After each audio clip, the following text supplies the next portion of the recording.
All right, you guys. Hello. How's everyone doing? Sorry I'm a little late. I had a lot of stuff to get ready for this live, and I had to get my mic hooked back up because it was unhooked and it was going through the computer. Anyways, I'm here. How's everyone doing tonight? I hope everyone's good. We have a jam-packed live tonight. Let me know you can hear me okay and everything's coming through okay. I see people are like, "Why is she running late?" Yeah, I'm sorry. I was a little late. I had to get a drink. My mic was unhooked. Had to get a lot of stuff ready, but I'm here. I'm here. I'm not too late. So I hope everyone's doing good. Um, if the chat gets really full, we might have to put it on slow mode, but right now it only looks like there's about 300 people here, so I'm just going to keep it on regular chat. But I hope you guys are doing good this Friday. Hi, Lady. Hi, Gianna, Bree, Taylor, Anna, Taylor, Cassandra, Aesthetic, Vale, Alice, Tino, Julia, Ghost Bay, Odessa. And I know I'm missing a bunch of you, but hello, everyone. I hope everyone's doing good. So there's a lot that I want to show you guys tonight. There's also a video that everybody's been telling me to watch. I don't think we're going to get to that video tonight. It's, I don't know what his name is. I think his name is like, Mr. Beard or something like that, but it was a new video that was just released. And I know a lot of people are wanting me to watch it, but I don't think we're going to get to it tonight. But if you guys are interested and want to see me react to that video, maybe I can do another live tomorrow night or maybe Sunday if you guys would want me to react to that video, because I heard it's really good. It was insane. His video was absolutely wild. Yes. Yes, everybody's saying yes, yes, yes. Okay, well, we will plan on that maybe tomorrow, if not Sunday. So we'll plan on reacting to that video either tomorrow or Sunday, if that's cool with everyone. Tonight, I want to talk about, there's a lot I want to talk about. I want to talk about the copyright claims that's been going on with Trisha. She's been claiming a lot of drama channels, so I want to talk about that. I want to talk about several updates that have come out since I released the episode 2 video. There's like a lot of clips that a lot of people found, and I linked a bunch of creators in the description box. Sorry, I'm still a little under the weather. I linked a bunch of creators in the description box. I clipped a bunch of stuff together and I uploaded private videos on my channel. But there's a bunch of creators that are linked in the description box. Go check them out. They did excellent research. They found a lot of things. And I wouldn't have the stuff if they didn't uncover it. So go check them out. And we're going to start with the copyright claims. And I may not get to everyone's super chats tonight. I just want to let everyone know that if I miss your super chat, I apologize. But there's just going to be a lot in tonight's live. So I'm going to try to hit as many as I can at the end of each segment, and we'll kind of do it like that. Okay. Let me read one that just came up on the screen. Oh, hey, Julie. I haven't seen you forever. Your video on Trisha's relationships was amazing. I watched it so many times. Thank you. I appreciate that. I hope you're doing good, Julie. I appreciate that. I'm glad a lot of people like that video. I put a lot of time into that video, so I'm glad it's gotten such a good response. So I appreciate all of the support. Thank you so much. It's May. Thank you. I hope I feel better too. It's not too bad. It just keeps lingering on. So I apologize if I sound a little congested still. But let's get into it. I'm going to go to Twitter because I want to show you guys like what's been going on with these copyright claims. And it's just, you know, she hasn't been claiming very many channels lately. Ever since she like pulled that one thing with like the whole Super Bam thing and blasting Super Bam and saying that she's not like affiliated with them, or that they were like, you know, collecting all this ad revenue without her knowledge, and I don't know, just a bunch of bullshit. And she deleted all those videos within a span of 24 hours.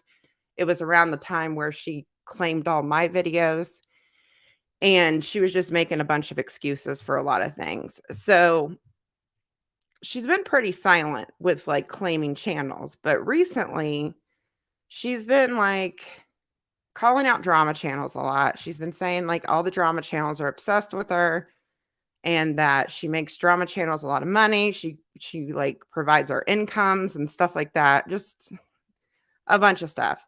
So, in the past week, there have been probably 5, 6, or 7 channels that have gotten hit with copyright claims by Superbam.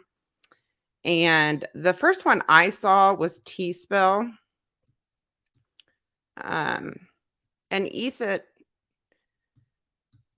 Ethan's been helping out these channels. He's been tweeting. So let's see here. So T-Spill said, I thought Trisha Paytas stopped using Superband to illegally claim fair use content within videos. Yet they claimed my entire video, one clip from the recent live stream. So it's the same thing that I pretty much received on my first video after manual review, copyright owner claimed your video, blah, blah, blah, blah, blah. So T-Spill received one. And then I think, who was it? This channel, I think her channel name's like Beauty by Shelby. Yeah, Beauty by Shelby. She got a claim on a video from Trisha. And then Spilly from Spill Sesh also got a claim. And Ethan was actually, I'm going to go to hers. Ethan was actually replying to her in the comments. Let me scroll down here. Because she like said, fuck Superbam or something like that. Here it is, fuck Superbam. And Ethan replied with, Superbam just does what people authorize and direct them to do, which is what I think too. Because Trisha claims that she has nothing to do with any of this stuff. And, you know, it's just Superbam claiming all these videos and everything else, which there's a clip of her, and actually Trishyand just like recently posted it, and I'm going to play it for you guys because there's a clip of her like back when she was on Frenemies, and she was attacking this other channel and saying that she was trying to get it taken down and that she was claiming a bunch of channels during that time to stop them from talking about her. So we're going to play that clip in just a second here. But Ethan also, let's see here, he kind of did the same thing like he did with me when part 2 got taken down.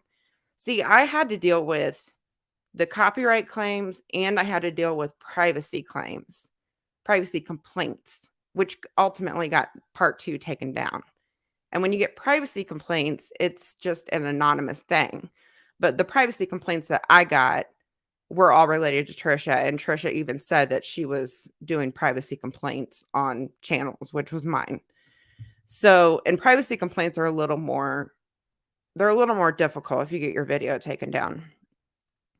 Copyright claims, all you have to do is like fill out the thing, or you can trim out the segment, but it's just a bitch to do because if you fight the claim, all the money goes into escrow and you have to wait to get the payment on the video.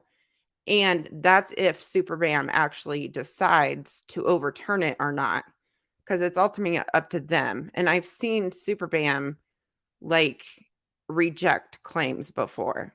So, which is fucked up because most of this stuff is fair use. Like all of these channels, I know all their stuff is fair use. It's abusing the copyright system. And I don't really understand why YouTube lets her get away with it. I don't understand why YouTube allows companies like Superbam to like abuse the copyright system like this.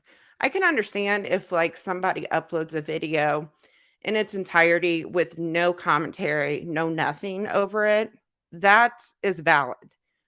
But when these channels are fair use, they're using the clips within fair use. It shouldn't be allowed, period. I'm trying to find the other comment from Ethan. Oh, I think it's under this. And Spill Sesh replied, just sucks the possibility to do these things is possible. Just sucks the possibility to do these things is possible. And then Ethan said, you can easily dispute it and get it back. Have you disputed it yet? And then he said, DM me if you need help. And I think she replied and said that she was, yeah, here it is. Thank you so much. I just sent the dispute, but but Superbam has rejected me before, so I'm not hopeful. So see right there, she said that Superbam has rejected her before, which I have seen with other channels. And then Ethan said, if they do, let me know. There's another step in the process after that, because yeah, once they reject it, if they reject it, then you can, I think after they reject it, then you can file another claim to try to get it overturned again. It's like a whole big process. It's just a bitch to do. It's just a bitch to do. And it's just so frustrating that she's doing these things and she's acting like she has nothing to do with this sort of thing. And she does. She's very involved with this stuff. I don't believe for a second she has no idea what's going on, because like I said before, when all this happened before and she was getting called out for it, it all stopped for a little bit there. But now she's doing it again because she's pissed off at drama channels, because she doesn't like them talking about her. There was Rich Lux. Rich Lux got a claim. Let me go to his page. And I think he said, I just saw an update from him, and he said there was like 27 of them. Let me go down. Let me find it. Yeah, here it is right here. So he got a claim the other day. Let me find it. The first one he did. Yeah. He got a claim on January 12th, and it's the same thing. After manual review, we claimed some material in the video. And then I guess Ethan was helping Rich, which this is really nice of Ethan to do. And I know Ethan doesn't like it when people do shit like this. Like he's dealt with this a lot lately. I think he was like YouTube like removed a video of his recently and he couldn't stream for 2 weeks or something like that. Anyways, I know Ethan hates this shit, but so Ethan was helping out Rich too, and Rich said, "Wow, thank you H3 Productions and YouTube for a swift action. All 27 of my videos have been released. I can now enjoy that 5%." So he had 27 videos of claims on them. Or was it 27 claims? It might have been 27 claims, because I had a video that had I think 8 or 9 claims on it, because she claimed every single clip that she could in the video. But that's insane. And I know Rich's videos are fair use. I mean, all of these channels are within fair use. That's just bullshit. That is just way too much. Way, way too much. It's just weird how she's doing this again and how it's like picking up again. And I know another one was Sebastian Soto. I don't know if he has a Twitter. And I don't know what his Twitter would be. Sebastian. So, whoops, I can't type right now. Is it SOTO? Sebastian Soto? I don't know if he has a Twitter, but I saw he uploaded a video a day or two ago, and he said that he got a claim as well. So what is that? I don't even think I hit all the channels. I think that's 1, 2, 3, 4, 5, at least 5 channels got claims within the past week. That's not a coincidence, you guys. Like, that is not a coincidence at all. So, I mean, if you guys are on Twitter, like, retweet any of these channels. Like, if they get these claims, retweet it. Tag team YouTube, because this isn't right. This is abusing the copyright system. There's no sound. You can't hear me? Can you hear me? Evelyn says there's no sound. Can you guys hear me okay? Let me know if you can't hear me. But this is abusing the copyright system, and it's not right. And it's just okay. I was like, oh my God, have I been talking all this time and you guys can't hear me? Because I did not see the chat at all for a second. Okay, good. I don't even remember what I was talking about for a second there. Oh, he's got it. Sebastian S at YouTube. Thank you, the Dark Magician. Sebastian S, YouTube. There he is. There he is. Let's see if he put anything. If he put anything on his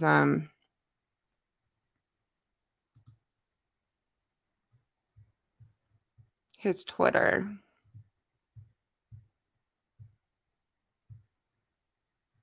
I don't see anything. Oh, wait. I want to appreciate everyone trying to help me with the attacks on my channel from Trisha Paytas allegedly.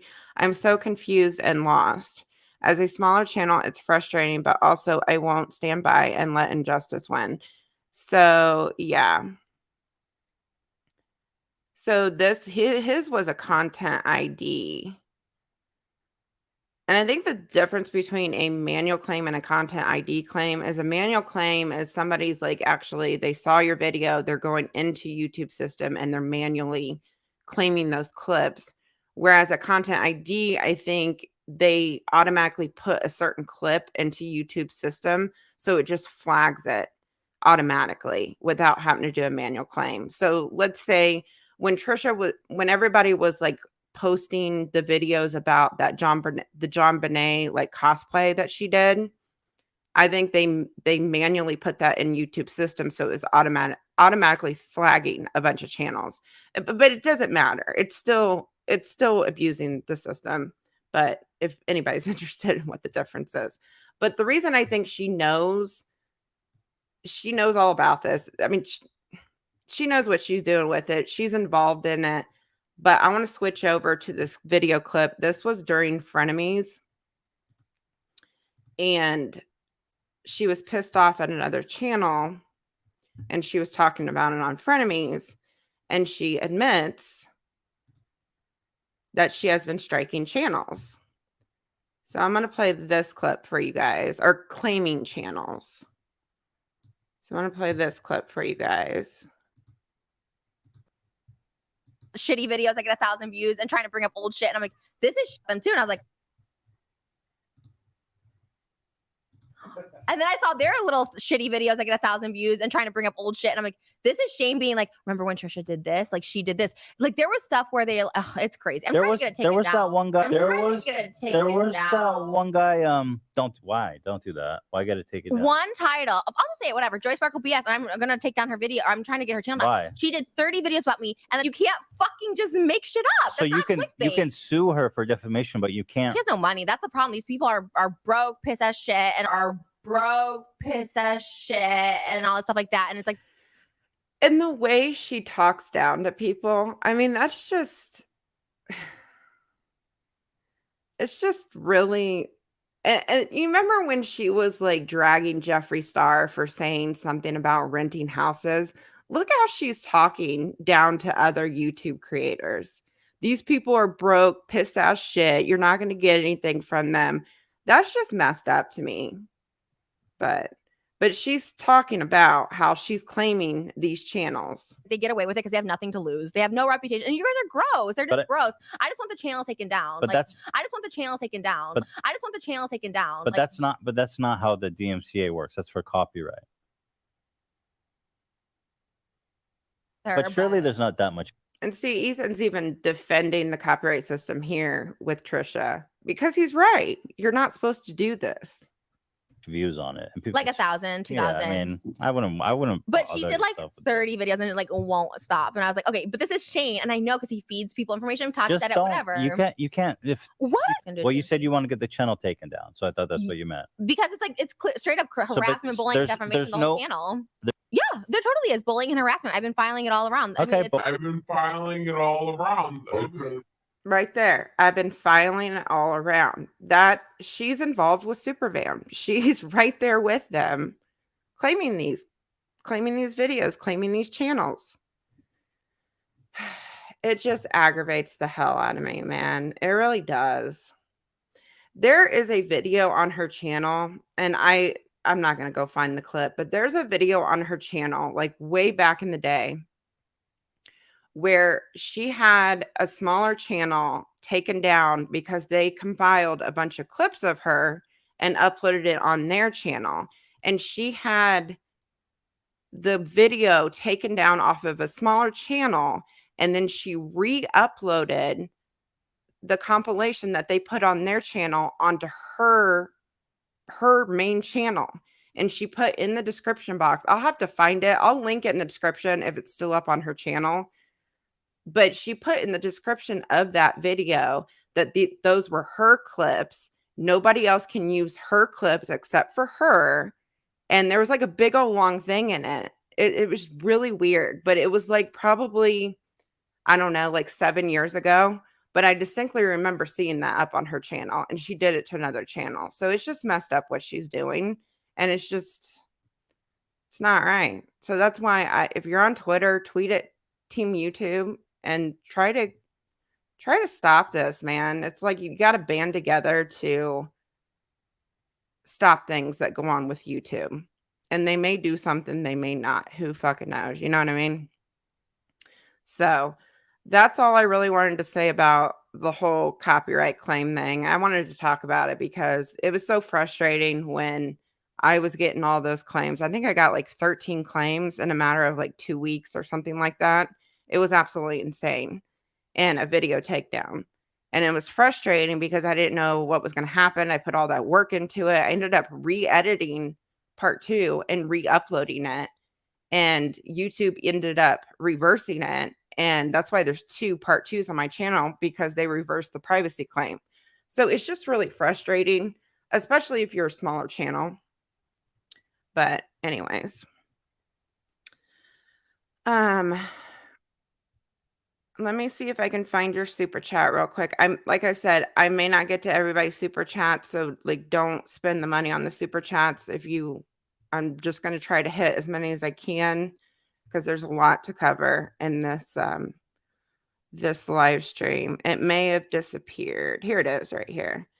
You and the other drama channels and Ethan should take this opportunity to get on an email chain with all of your YouTube reps and reports this abuse together. That's a good idea. I think the main thing with YouTube is they mainly communicate with Twitter.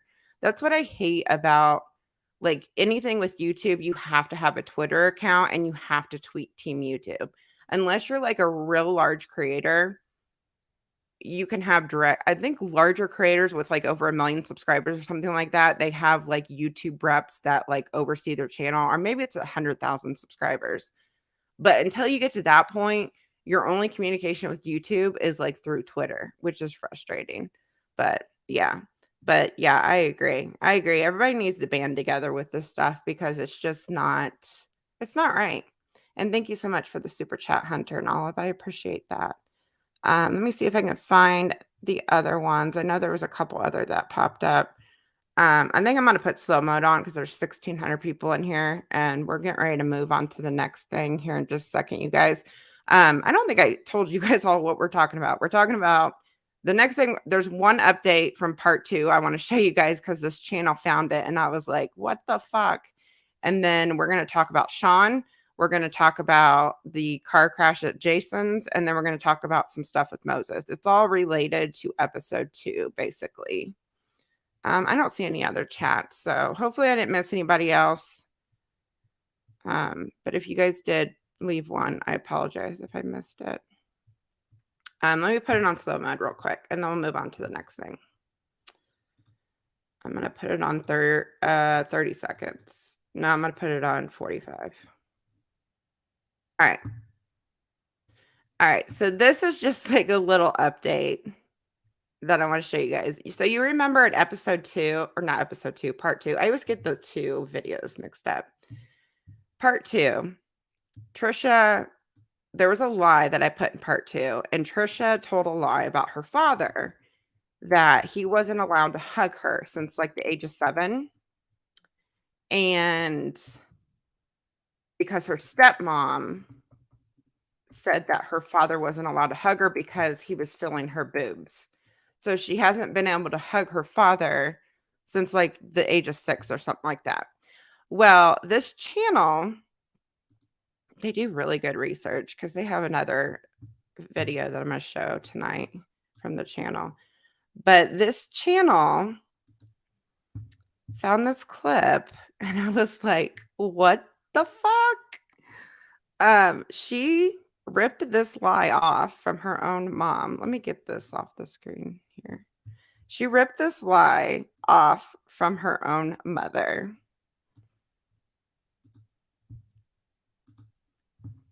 Check it out. But was your parents affectionate? They give you hugs? My dad had to do one of these side hugs. I don't know. It was because my mom didn't want to touch the boobs. I don't know. I always think that too. You say that. I don't know. I know, but it's like I never knew about that either. The frontal. So she said she had to give her dad side hugs because her mom didn't like her to touch the boobs, and Trisha doesn't even really believe her. If this lie was true, she would have said, well, you know, my dad does the exact same thing. So she ripped this lie off from her own mom. There's a little bit more that I want to show you guys. Hugs, it's like, oh, they just want to feel your boobs. I'm like, I never ever heard that. Yeah, I feel like that's not all guys, but no. My mom, yeah, I always gave him hugs when I saw him. Later on, I don't know when I was little.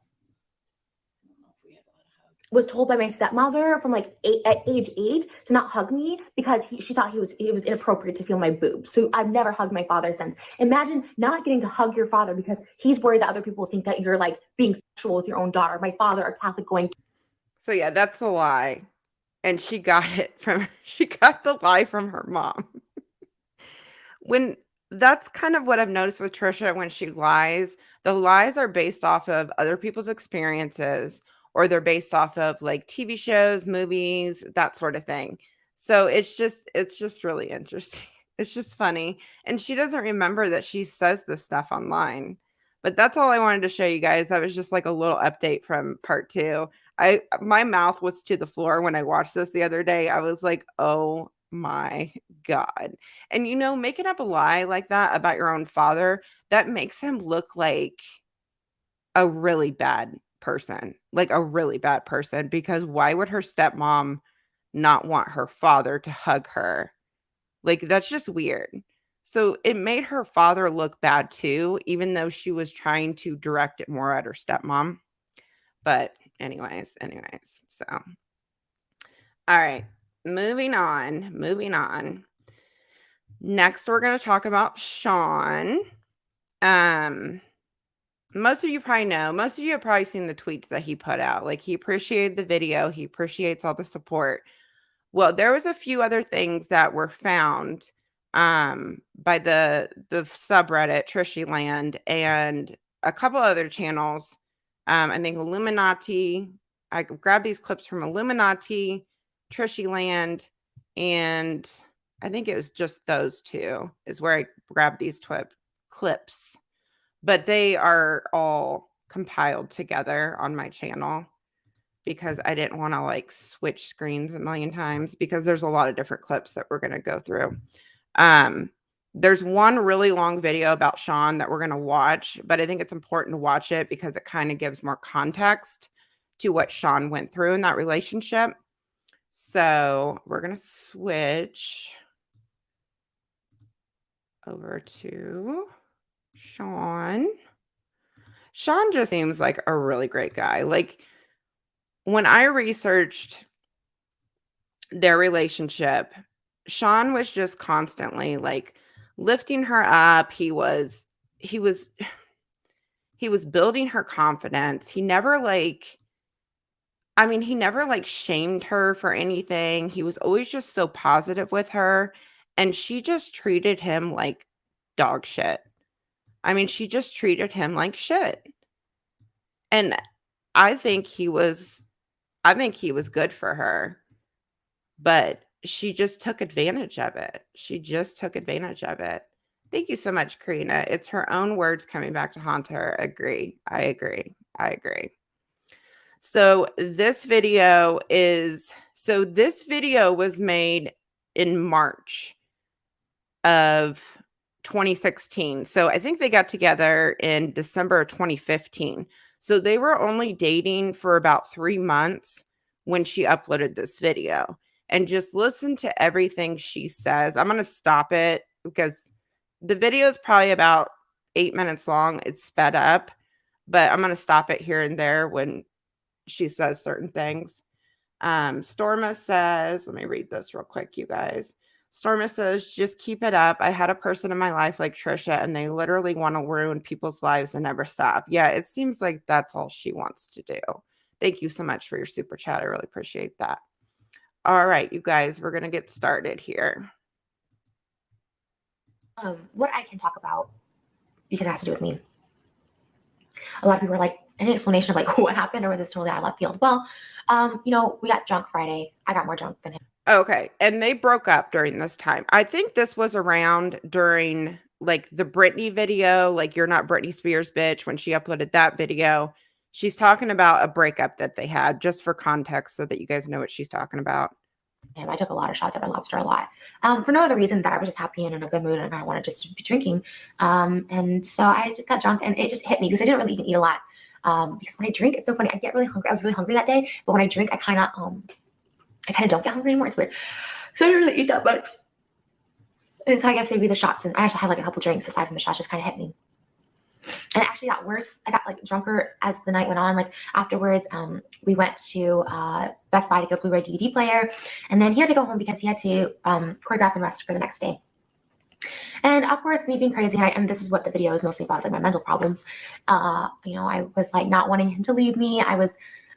We all know I have abandonment issues, attachment issues. I have all of that, and I just didn't want him to leave me. And I was being a little crazy, and I was accusing him of texting other people, and he wouldn't show me who he was texting. Like I fell asleep in the car, and then I'd wake up, and then he'd be texting, and he wouldn't show me who he was texting. And I'm not saying. See, and that kind of goes in line with like how she says she always has access to, you know, all of her boyfriend's social medias, their text messaging, their passwords, constantly going through their stuff. Like the people that she's in a relationship with, they cannot have a life outside of her. She has to know what's going on like every single minute in their life. Whether who they're texting, where they're going, they can't have a life outside of her. I don't even know. That's kind of all I remember. I mean, he told me, like, I grabbed onto his suitcases and wouldn't let him like leave. And see, like this, I grabbed onto his suitcases and wouldn't let him leave. That's false imprisonment. You cannot hold somebody against their will. If they want to leave, if they want to go somewhere, you cannot prevent them from leaving. You just can't. And he kind of just let me sleep in the parking garage and of his place. And I woke up and I tried calling him and he wasn't answering. And anyways, I was really, really drunk and upset. And other things happened, but not really relevant to what I was the point of this. And then the next. So basically, she said that she was so drunk and she ended up sleeping in the car in Sean's parking garage where he lived. And then she kind of says right there, other things happen that aren't relevant. And usually when she says stuff like that under her breath, other things happen that aren't relevant, it's usually probably something really bad because she doesn't want to say it to the public because it would make people think that, you know, it would make her look really bad. And this video, the original video title was My Mental Illness. So when she was uploading this video onto her channel, she was trying to spin it that it's all her mental illness and that's it. And doing these things to a person, mental illness is not an excuse. Doing these sort of things to a person, you cannot prevent people from leaving. You know, the possessiveness of needing to know every little thing that they're doing, it's messed up.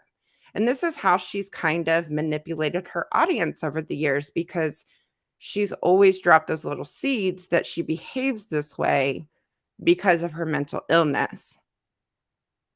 But she doesn't get proper help for it at all. My guess, she was sleeping in the parking lot because she'll talk about throwing tantrums too here in just a minute. She was probably throwing a tantrum. Sean couldn't calm her down. She was drunk and Sean just had it. So he walked in his apartment building. She was pissed off and wanted Sean to at least take her home, and he didn't do it. And they were together for 3 months at this point. Day, he had texted me and said, I can't believe you tried to pick fights with me again. Like, and then I kept trying to pick a fight with him Saturday too, because even though I was sobering up for sure, or sobered up at this point, I was still trying to pick a fight with him because I felt abandoned the most on Friday night when he left me to sleep in the car. Because he's always driven me home, and even if I've just been too tired and not drunk, he's always just driven me home. Whether I say I want to sleep in a car or not, he just driven me home. He has keys to my place, everything. He drive me home, and he didn't. And I just felt very abandoned. And so those issues came up so strong again. And then he had told me he had seen his friends after he left me in the car. And I said, I thought you had to work. And it just felt like all of a sudden that I was being lied to, and just I felt abandoned. And he had to work too. I don't know if you guys caught that before, but he had to work, and that's what started the fight, because she didn't want him to go to work. She wanted him to stay with her, and she was drinking and everything else, but he had a work commitment that he had to go to, and she got pissed and threw a fit.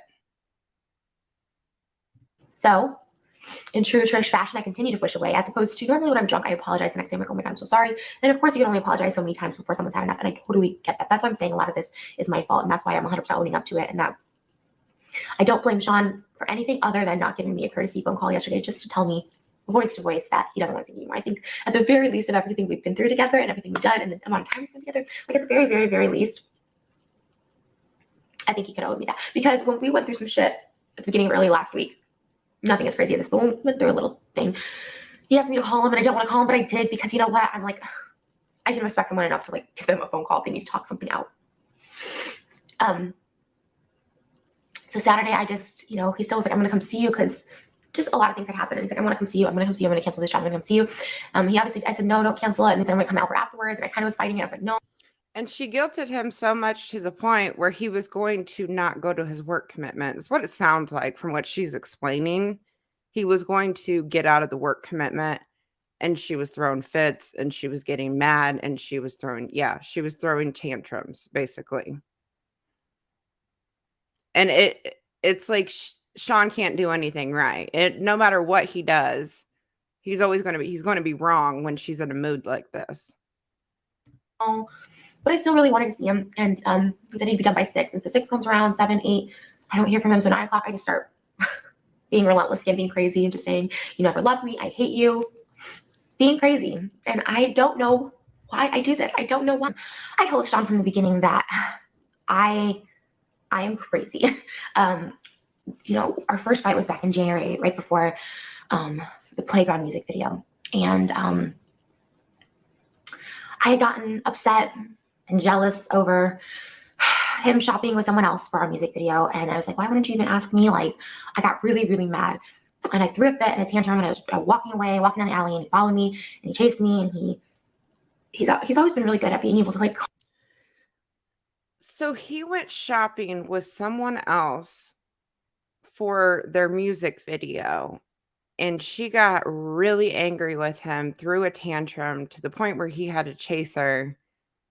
And I mean, this is just insane to me. I don't understand how he put up with this stuff, especially with like the constant uploads about him and her ripping him apart online. Because when she gets mad at Sean, or anybody for that matter, any of her boyfriends for that matter, she twists it and say that they never loved her, they don't do anything for her, etc., etc. She starts guilt tripping them, manipulating them, and everything else, because they're not doing exactly what she expects of them.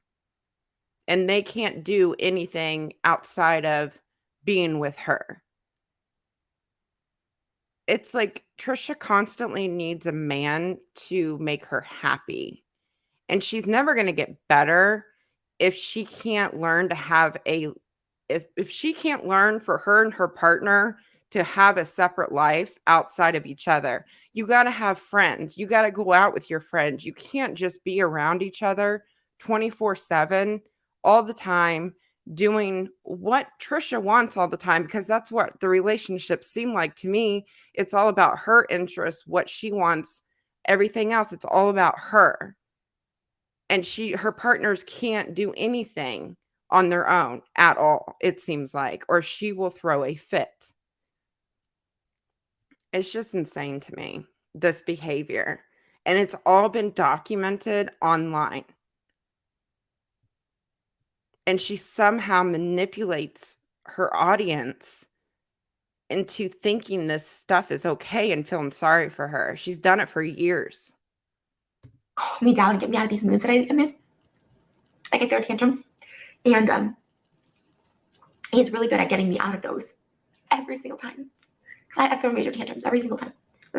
Like, if she's this mentally unstable and needs, if she has these unresolved issues, why is she even online? Like, someone that can't control their emotions and stuff like that, you have no business being online and on a platform as big as hers. It's just dangerous, man. This is what I really needed from him yesterday because I was going through it. I was having the definition of anxiety, hyperventilation, nervous breakdown, all of it, because I honestly was like shaking. I tried to pull my laundry. I was like shaking my heart. I was going through it. I just needed him to calm me down the way he's always done it. Because it's like amazing the way he does it. He's really into astrology, and he says he knows my chart and that I'm not crazy, that it's this, and this in my chart. He's always been like that. And I always thought, okay, it's a little bit of a crock of shit, but okay. Because he always was able to calm me down by some miracle of God. Like, even my closest friends, like Angel, he was when they were on set with me, and I was really upset. And I was having one of my tantrums. Sean was like the Trisha whisperer. He like calmed me down in a way that I never been calmed down before. So it's like, maybe this astrology thing, there's something to it. He knows how to get me out of these moods I get in.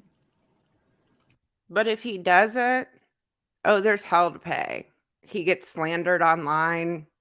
He gets harassed online. I mean, that was their entire relationship.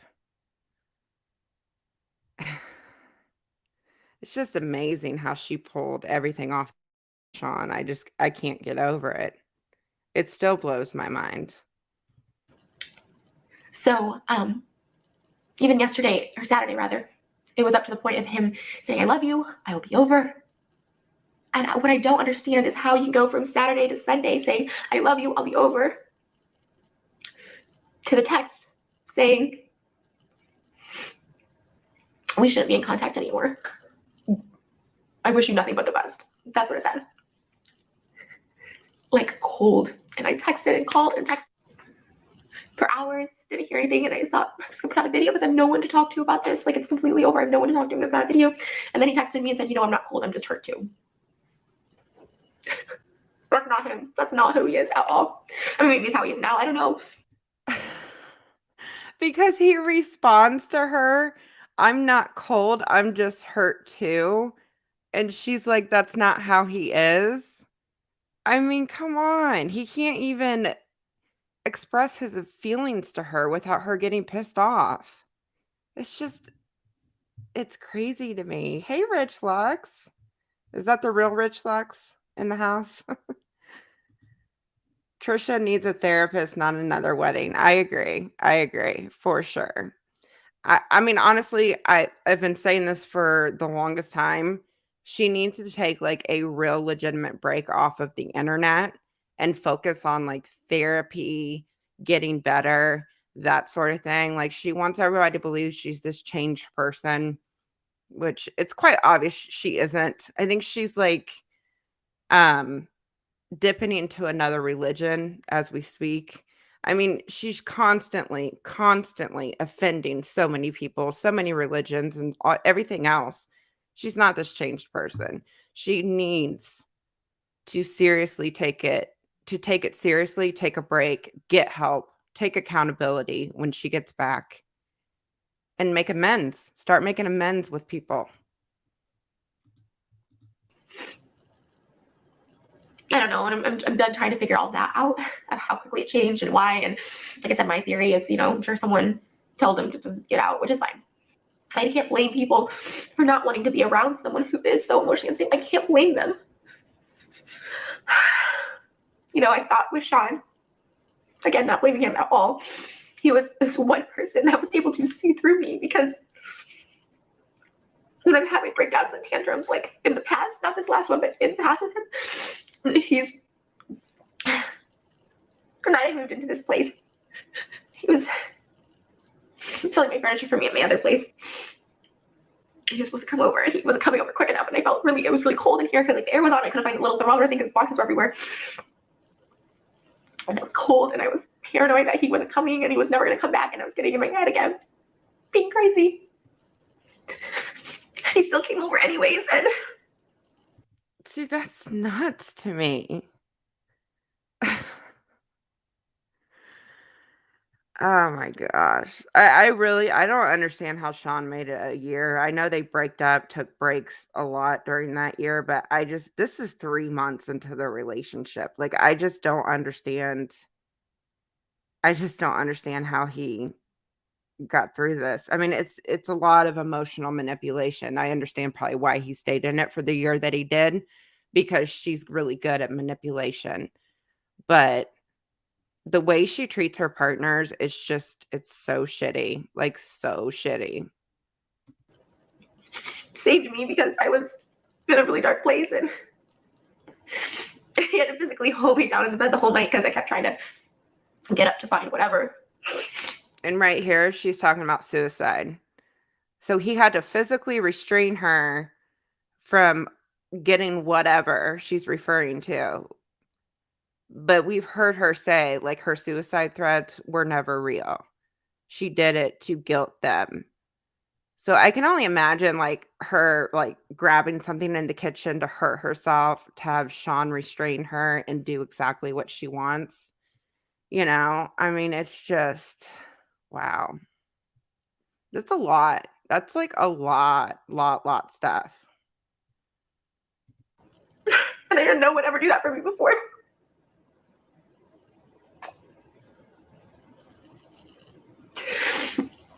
Maybe it just got to be too much, you know?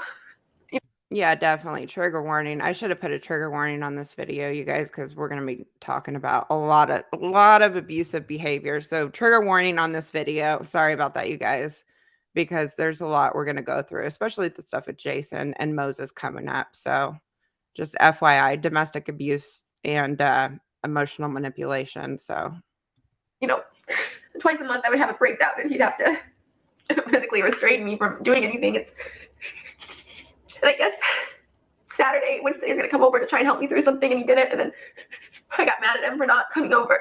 And him leaving me Friday in a car. Like, I just realized, like, oh my God, he's like pulling away. He's pulling away. And I get it. Who wants to be that person in someone's life that they know they're going to have a breakdown every couple weeks?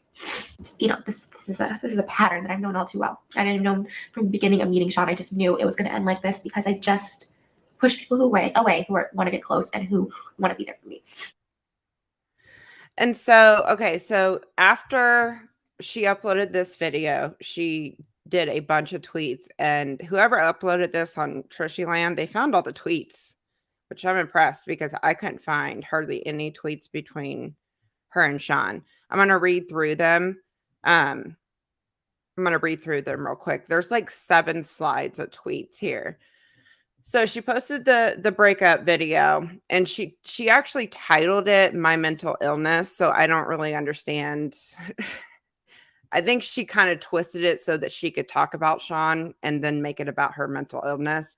And then she says, "I do this with all my relationships. I've never been in a public one before, and therefore I feel I owe you all an explanation." And it's kind of the same stuff that we saw throughout the video that I made. You know, she said, "I don't know what to do. I have to upload these videos. I have nobody to talk to." It's the same song and dance each time she did this to Sean. And then she goes on to say, "In fact, he was the sweetest man I've ever met. He took care of me like no other, and I ruined it. I fucked it up." And then she says, "My heart is breaking into a million pieces. This hurts more than any of my past lovers because he's not an asshole at all." And she would always say this stuff about Sean, which reflects what we saw in the vlogs and everything else. He was always good to her, which makes this so frustrating. Let me go to the next one. These slides are really blurry, you guys. I apologize. So then she goes on to say, "It scares me how emotionally unstable I am. I can't live or breathe without love. And now I'm without, and I can't stop crying." And this is, she's talking about Sean and she can talk him up all she wants, but she knows that her fans are going to get mad and go to him and leave comments like, how dare you leave Trisha in that state? You know what I mean? And then she goes on to say, so many heartbreaks, and I'm at the point where I take full responsibility. I'm a messed up person. I'm fucked up, and I'm only getting worse. He had my life worth living, and now he refuses to talk to me. I'm a mess, but I don't deserve such a cold goodbye. Or maybe I do. I will go on record and say I've never been in more love with anybody in my whole life as I have been with Sean. And the next one says, I push people away and then get mad when they leave. It is my fault, all of this, and my heart is broken. Should also be noted, you can still support both of us. Just because he doesn't want to see me anymore doesn't mean he's a bad guy. I was just so happy being around and with Sean. I wanted to share how happy I was and how great he was. At the very least, she says one compliment about him and then she takes a jab at him. She goes, at the very least, I pleaded for one phone call. All I got was, our relationship isn't healthy for either one of us text.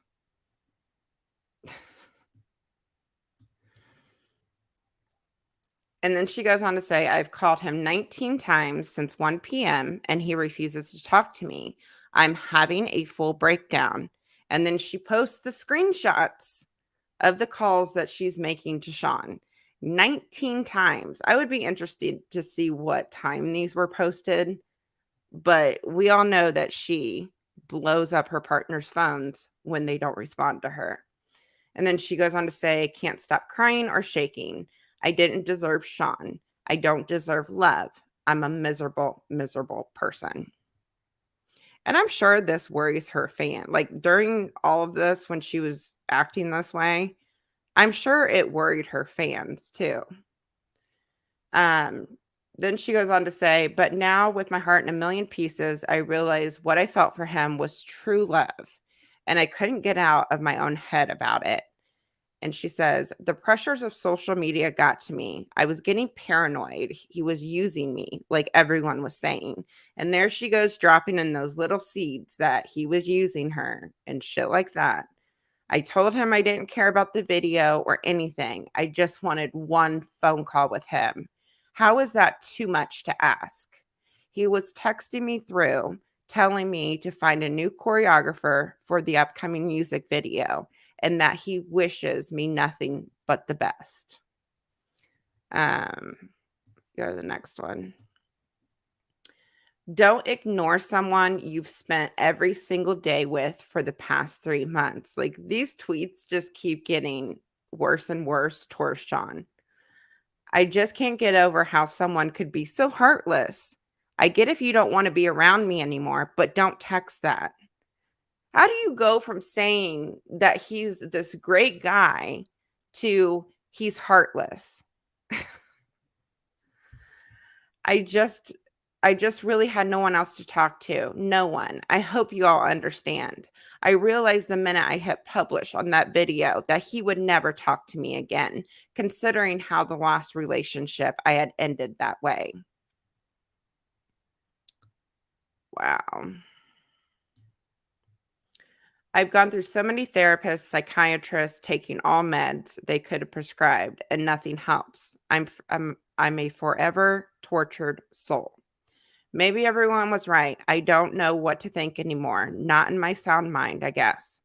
I could have tried to be friends, but the fact that my panic attacks and the tingles in my body won't go away, and he doesn't care.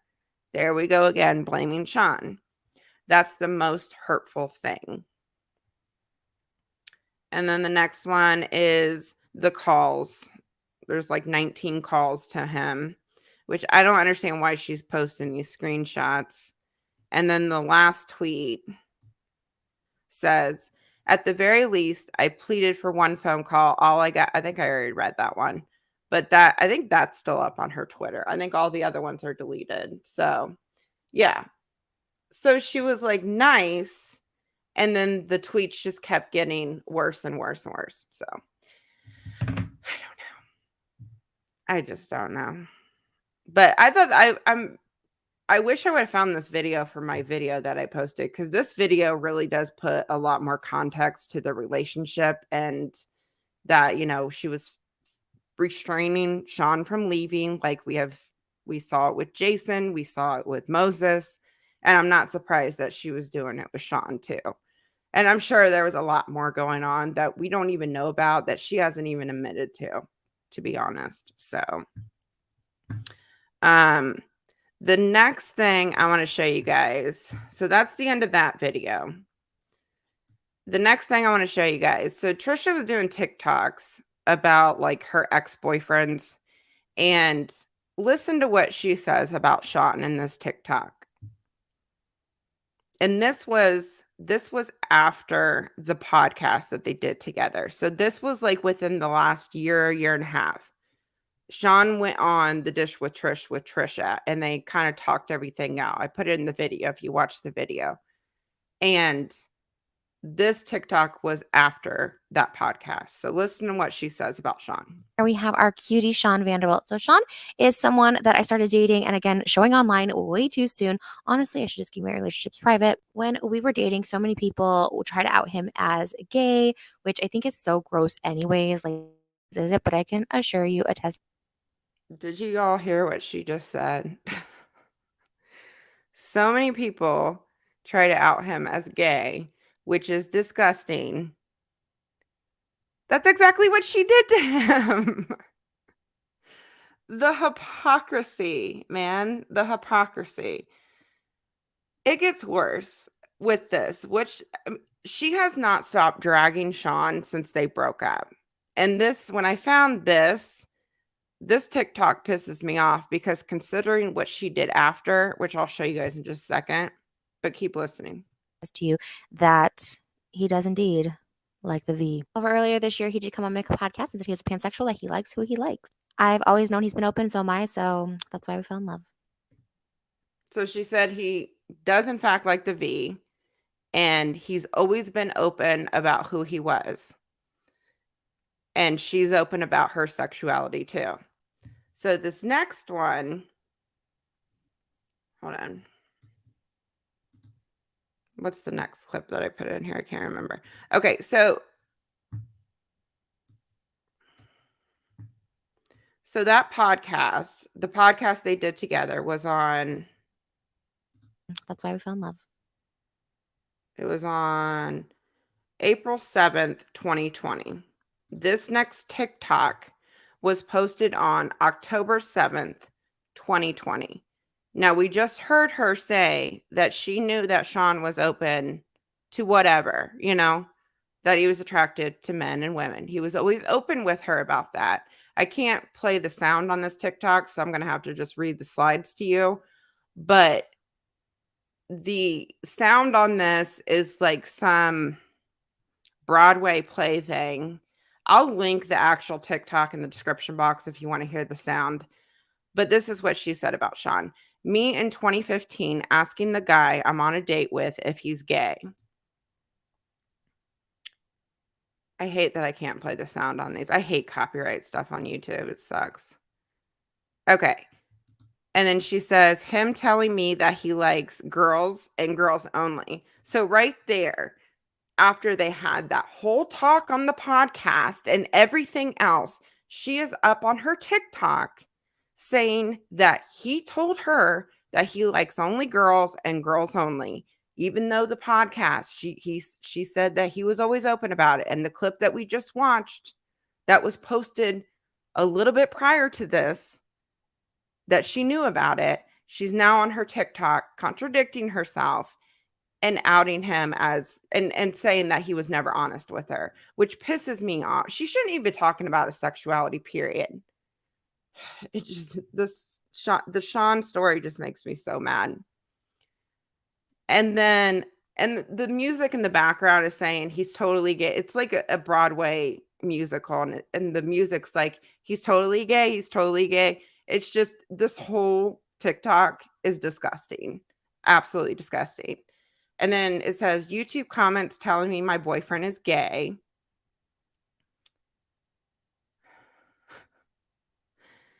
And then me, but he's so hot. Sees him on, dang it, it's going too fast now. It was going too slow, now it's going too fast. Me, maybe he's bi. And then it goes on to say, YouTube drama channels with their pitchforks. So she's like shifting blame to drama channels when there really wasn't even that many videos that were made on their relationship. Trisha is the one that spread all that stuff online like wildfire. She outed the whole situation. She outed the Snapchats. Like her very first video that she uploaded on Sean was saying, I'm going to expose this before anybody else does. And then she uploaded like 10 videos on him. It's so frustrating. And then the end says him coming out as pansexual. Pansexual and proud. She has no business posting shit like this at all. And the sound to it is just disgusting. The whole TikTok is disgusting. And this TikTok has like 1.5 million views on it. I think that's everything on Sean that I wanted to show you guys. It's the whole situation frustrates the hell out of me. It just frustrates the hell out of me. I'm going to try to hit some of these super chats because I saw some coming in. Just FYI, everyone, if you're dropping super chats, I'm going to try to get to as many as possible. But like with each segment that we go through, I probably won't be stopping, and I'm going to try to read them at the end of each segment here. Storma says, it's terrifying how Trish is exactly like my BFF, my ex-BFF, without YouTube or Twitter. Such abusive, manipulative, and heartless people. Destructive. I agree. And it's scary that this woman has a platform. Like, it's literally scary that she has a platform as big as she does, because it's just so dangerous. It just spreads. You know, she constantly talks about so many mental health disorders. She's constantly self-diagnosing herself. She hasn't even been, I know a lot of people say that she definitely has BPD, but according to Trisha, she hasn't even been properly diagnosed with borderline personality disorder. There is a reason why her therapist and her psychiatrist, if she's even going to these doctors, there is a reason why she is not getting properly diagnosed with something, because she's probably constantly lying to whoever she's seeing, and they can't properly diagnose her, because she admitted when she was a child that she would constantly lie in therapy, and I have no doubt that she probably does the same thing in her adulthood. There's just a reason why she hasn't been properly diagnosed, and why she contradicts herself all the time on these mental health disorders. Ashley says, imagine making your living off lies and abuse. I could never. It's insane and degrading. She has no dignity. How embarrassing. I agree. I totally agree. And thank you so much for the super chat. I appreciate it. Go up here. See if I can find the other ones real quick. There's so many comments, you guys. There's 2,500 people in here. That's crazy. Ashy Pond Water says Trisha needs to go. Trisha needs to get some help, for sure. I agree. Thank you so much for the super chat. I mean, honestly, she abuses her platform, and I don't know. Like, my sympathy for Trisha has pretty much ran out at this point. It's hard to feel sorry for somebody that's literally mentally and physically abused partners, you know, like her boyfriends, her husband. It's just hard for me to have sympathy for those kind of people, because I know what it's like to go through those relationships, and it's not. You really fuck up the person that you're with, especially with the mental part of it.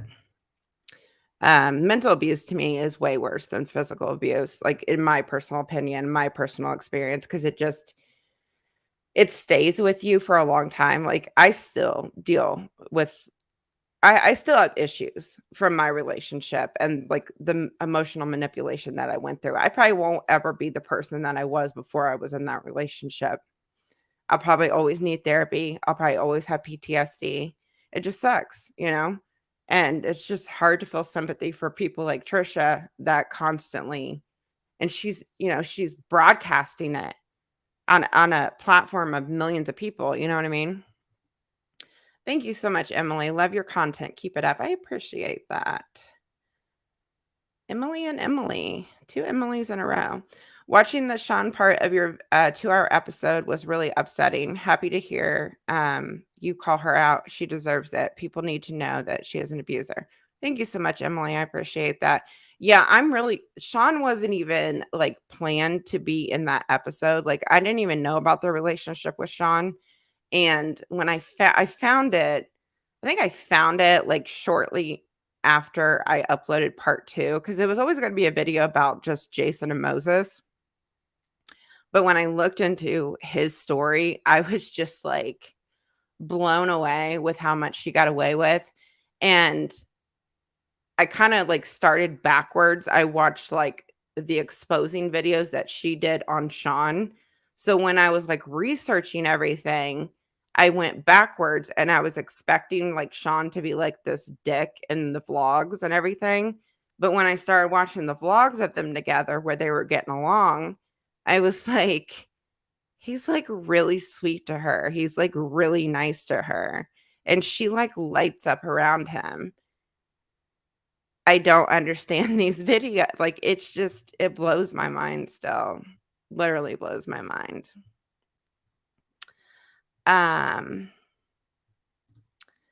Just saying, keep it up. I had a person in my life like Trisha. They literally want to ruin people's lives and never stop. Yeah.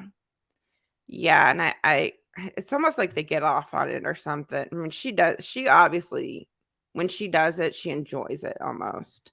Thank you so much, Storma. And then she like goes into a regret. I don't know. It's very odd. Okay, I got one more. If I missed anybody, I apologize. Thank you so much, everyone, for all the super chats.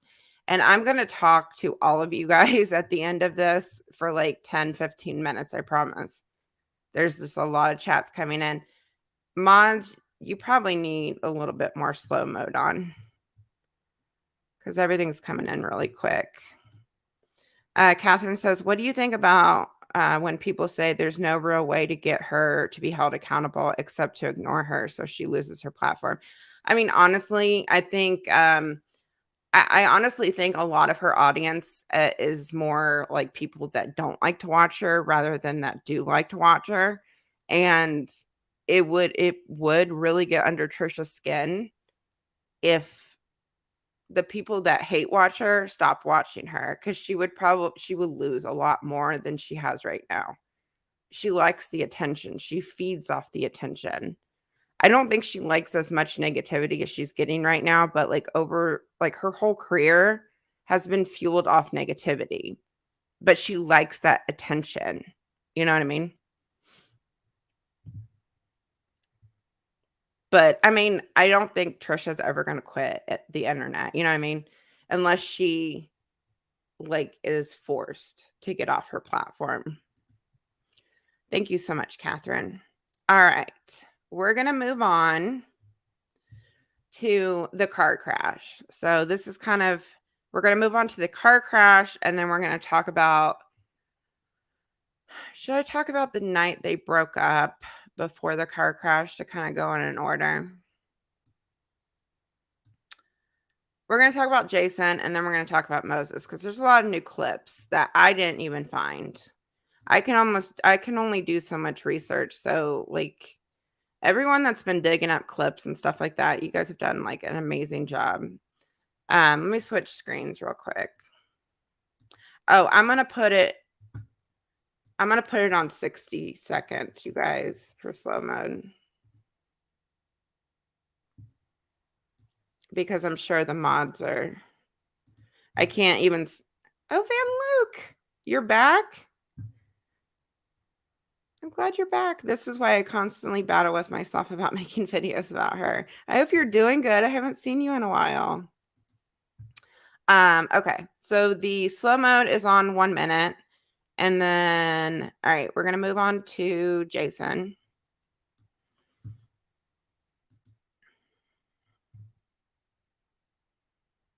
Don't listen to all the hate, mysterious.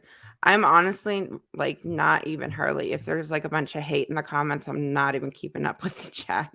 There's a lot of people in the chat right now, but I will ignore it for sure. Okay. I'm going to go. We're going to do.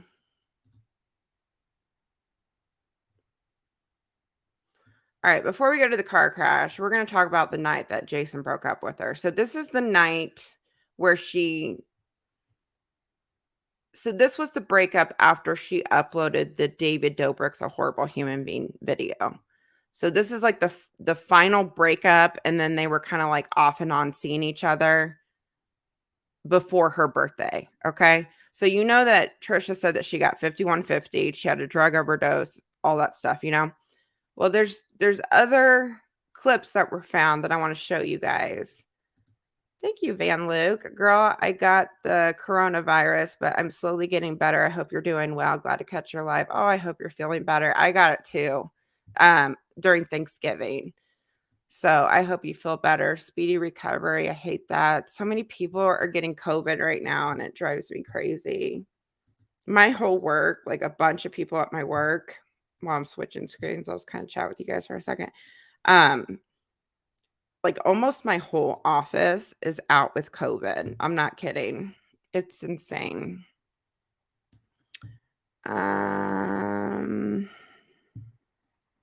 Hold on, I'm trying to find the screen here. Here it is. Okay.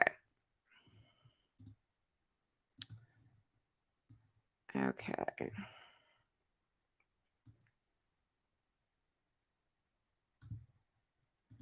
Okay, sorry. I have too many tabs open. I need to close some tabs. Okay. So the night Jason broke up with her over FaceTime, Trisha says that she time out on slow mode. So if it's on slow mode, you can only comment every 60 seconds because there's so many people in the chat. So you're not timed out. It's just on slow mode. So you have to wait 60 seconds. I know it sucks, but it helps the mods keep up with the chat, and it helps people read it. You can't hardly read everything when the chat's going 100 miles an hour. So I hope you guys are cool with that. And thank you so much, Garden Queen. I appreciate your super chat. Okay. So the night Jason broke up with her, she claims that she had a drug overdose. She got 5150 and everything else. In my video, I showed you guys a bunch of clips of her saying that she had a panic attack and that she drank alcohol and she took one like Percocet or something like that, is what she said in the breakup video where she explained everything. Well, there is other clips that kind of back up this whole situation. So this is a TikTok. I can't play the sound because it's copyright, but I'm going to read the slides for you guys. So she acted out. She acted out this night on TikTok. And she says, boyfriend dumps me. And this is what she does. She manipulates her audience into feeling sorry for her. You know, she put herself in this situation. She made her hairdresser panic and call 911, which is why she got taken to the hospital. She freaked out at the hospital, which is why she got 5150. But over the years, she twists it so that people would think that Jason was this horrible person because he broke up with her and caused all these things to happen.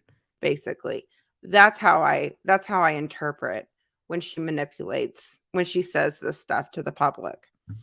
So boyfriend dumps me, but I'm still going to party and get glam.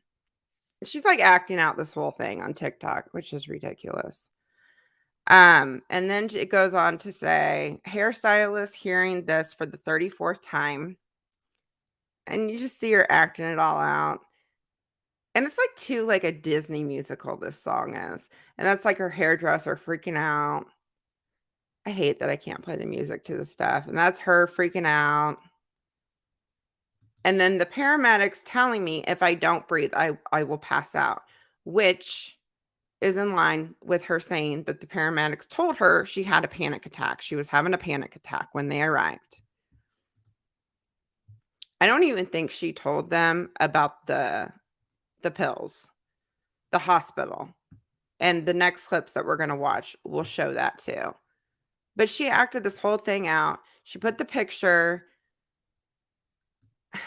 Who takes a picture when they're in the mental hospital too and posts it online? Waking up in the hospital mid-glam. Boyfriend who dumped me shows up to the hospital out of nowhere. Yelling at my boyfriend to get the fuck out. She shows the hospital band. It's almost like she's proud of this or something. Staff deems me unruly and shoots me with Ativan in the thigh. Okay, that's one thing I want to talk about. Because she said that they did shoot her with something after she said that she wanted to die. I don't think a hospital is going to give you Ativan if you are having a drug overdose. Maybe I'm wrong. I don't know much about like what you can give somebody to counteract another drug. But Ativan to me is like I think it's a sleeping medication. So I don't think a hospital would give you that kind of medication if you were overdosing on Percocet. Maybe I'm wrong. Maybe I'm wrong. Let me know in the chat if I'm wrong about that. But that's just weird to me. And she mentioned that in her breakup video too, that they shot her with something. Ativan is for anxiety. So is it to counteract a drug overdose? Ativan? It's just to calm you down. So I don't think a hospital. Okay, Ativan is like Xanax. Okay, a hospital is not going to give you Ativan if you are overdosing on pain medication. And she has said that this was like an overdose. There's no way. If the hospital knew that she took Percocet, they would have not gave her Ativan, regardless if she was overdosing or not, because hospitals are very, very cautious about that sort of thing.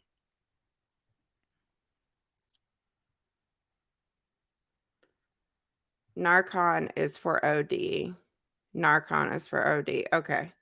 Ativan is anti-anxiety. It is a narcotic. They would not give that to an OD patient. Okay. See, that's what I thought too. And somebody mentioned that on my video because I played like a small clip of her saying that they shot her with something, I think. And somebody said in the comments they wouldn't give you a medication like that if you were ODing on something. So that's another like contradiction. What she does, like this all happened. She went to the hospital. She got 5150, but she embellishes these stories to make it seem like it's a lot more worse than it actually was. Okay. I hear 5150 over the speakers and make a run for it. I don't think a hospital is going to.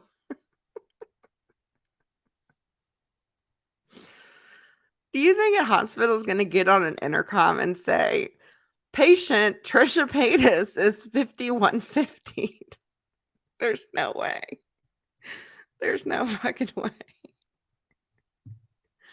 I hear 5150 over the speakers. Oh my God. What was that last one? Sorry, I was laughing. I get tackled and shackled and they take me away too. That's it.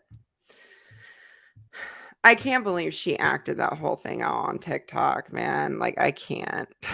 Okay, so this next clip is her talking about that same night, and listen to what she says. and I was with my makeup artist. I was Okay. going to go to a party, and I started having a panic attack, which I never really had a panic attack. I didn't know. Scary. So scary. And what happened was when you have a panic attack, if you don't calm down, like you literally can pass out, which I didn't know. It and I like passed builds out. on itself, kind of. Panic attack. Panic attack. Right here, she's saying it's a panic attack. Yeah, because you get like lightheaded, like if you can't catch your breath. So I couldn't catch my breath, and I got lightheaded and passed out. So then my makeup artist called 911. The next thing I know, I'm like in cedar cyanide. And I was like, and so my phone was about to die. Like, and I literally texted Jason, like, I'm at cedar cyanide. But like, I literally said, don't come, because like Adam was there. He knows my makeup artist. So I was like, don't have to come or anything like that. But like, this is. Then why would you call Jason? That's the other part of this story. Why would you call Jason if you didn't want him to come? You called Jason to guilt him so that he would come. I'm sorry. That's exactly what she was doing with this whole situation. And she took it too far. Where I'm at, like my phone's about to die, whatever. But then he showed up, and then I was just like, and then it just spiraled. I was just, because I was embarrassed. The whole thing was embarrassing, and then I started spiraling, and I started becoming hysterical. And you got hysterical because David Dobrik showed up, and you didn't think David Dobrik was going to show up. You wanted only Jason there, and it pissed you off that he showed up with David. I guarantee that's what happened, you guys. My opinion, allegedly, but I think she got mad that David Dobrik showed up, and it wasn't just Jason, which is why that's why she got 5150, because she freaked out as soon as David showed up, and she said she wanted to die. God, you guys. So that's what I wanted to show you as far as that goes. That's all I wanted to show you with that, because she literally admits in that clip, in that interview, that it was a panic attack. You're not going to OD on one Percocet. I mean, there's just no way that she OD'd on one Percocet like she said in that video. Oh my gosh. I just can't, man. I can't with how she embellishes and lies about things. Okay, now we're going to talk about the car crash. The main event. 5150 is when you get held for like a 24, 48 hour like suicide watch. Because you, in some way, you're a danger to yourself, and they hold you so that nothing happens to you. So you're held against your will, basically, in a hospital. That's what 5150 is. All right, let me switch screens.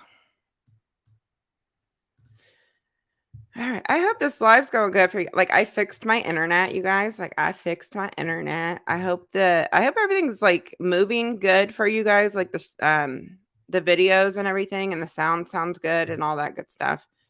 Because I got my router, I got my Ethernet cable hooked into my computer. I figured out the whole like how to actually connect it. I made progress, you guys. Progress. Debbie says it's awesome. Good. Been working so hard on trying to make this stream like a good stream. Like the last stream I did was terrible. Like that stream should be off my channel because it was so terrible. The mic was cutting out constantly. Tyler says they give people Ativan to avoid something called DTs. It's a side effect that happens from alcohol withdrawal. It's so you don't have seizures. It's a common drug to alcohol users during 5150. See, that makes sense because they probably knew she had been drinking because that's what she was doing. She was drinking. There's no way you can't tell that somebody's, drinking or not. I just don't think she told the hospital about the Percocet. That makes sense. Thank you so much, Tyler, for your super chat. I appreciate that. And that's good to know. And that makes sense.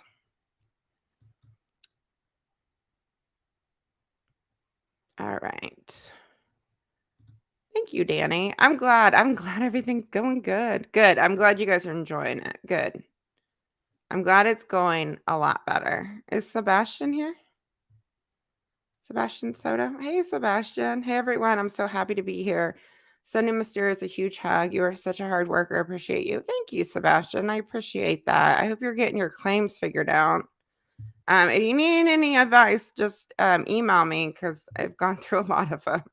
with her. So, and I kind of know, I kind of got the verbiage down on what to write, like when you fight one. So thanks for being here. I appreciate your support. Great deal. Let's see. Okay. All right. So the other day, I'm a little behind on, what's going on. But the other day, not the other day, probably like a week ago, 2 weeks ago, maybe, Trisha was lying about the car crash again.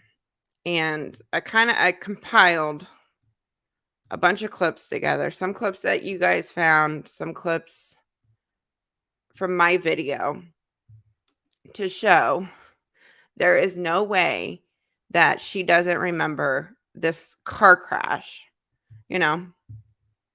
Okay, so this is what she said the other day on a live stream. The whole crashing the car thing, that may not have never happened. It was a story that was started, and I was so messed up that night that I don't even know what. It was a story that was started. Jason has never spoke about this. And according to Trisha, Jason blocked her the night of her birthday and has not talked to her since. And then the clips we're going to watch, she will say that too. So how in the hell did somebody else start this if Jason has never spoken publicly about it and he hasn't talked to you since the night of your birthday? Nobody put that shit out there except for Trisha.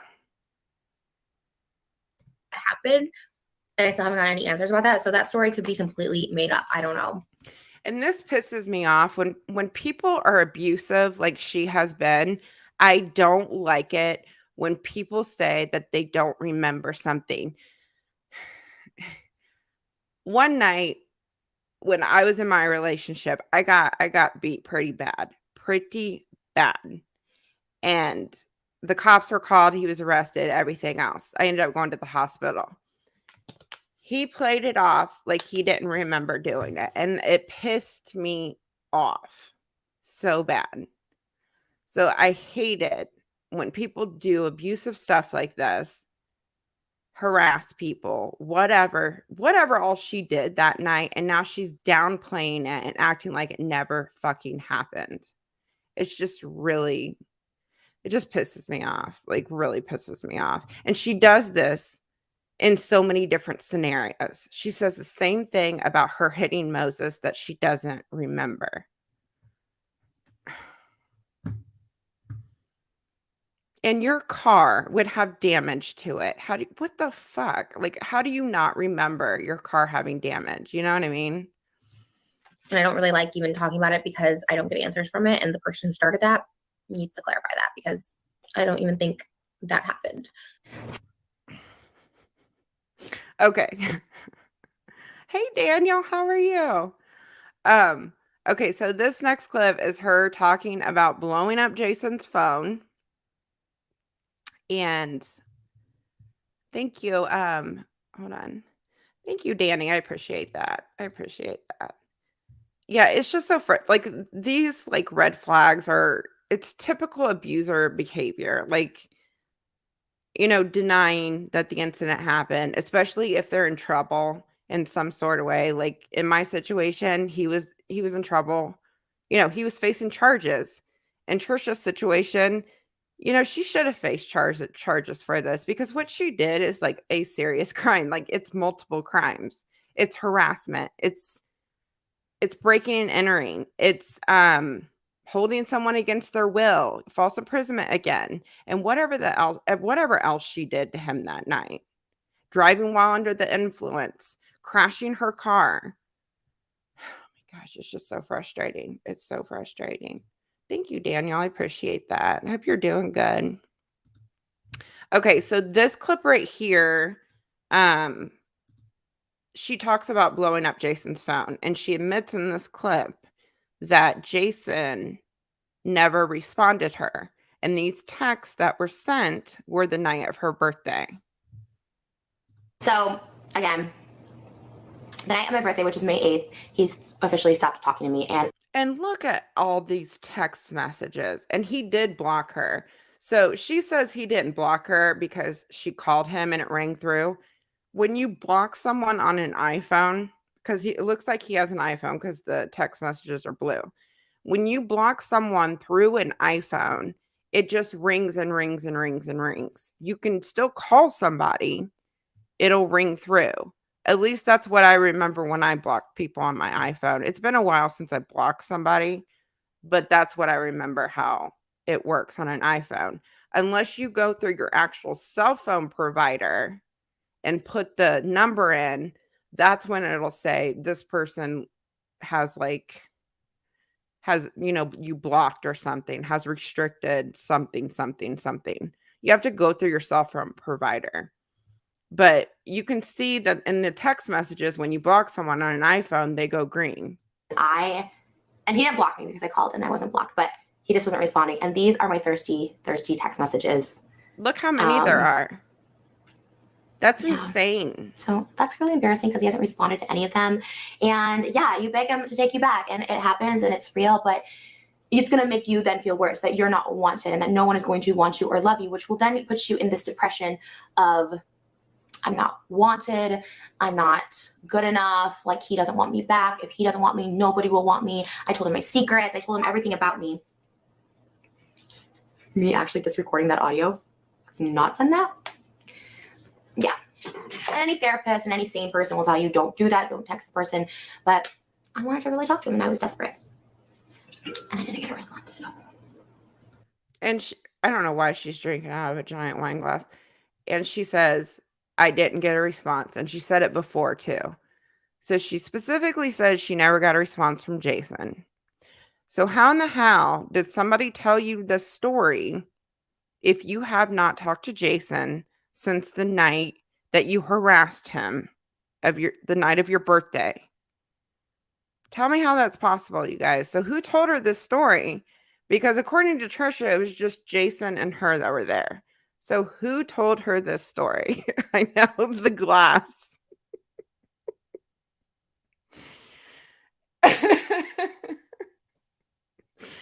I know. She's like eating like a giant ice cream too. Like she has a giant spoon. And what's up with the fucking alien in the background? I don't know. It's hard to take.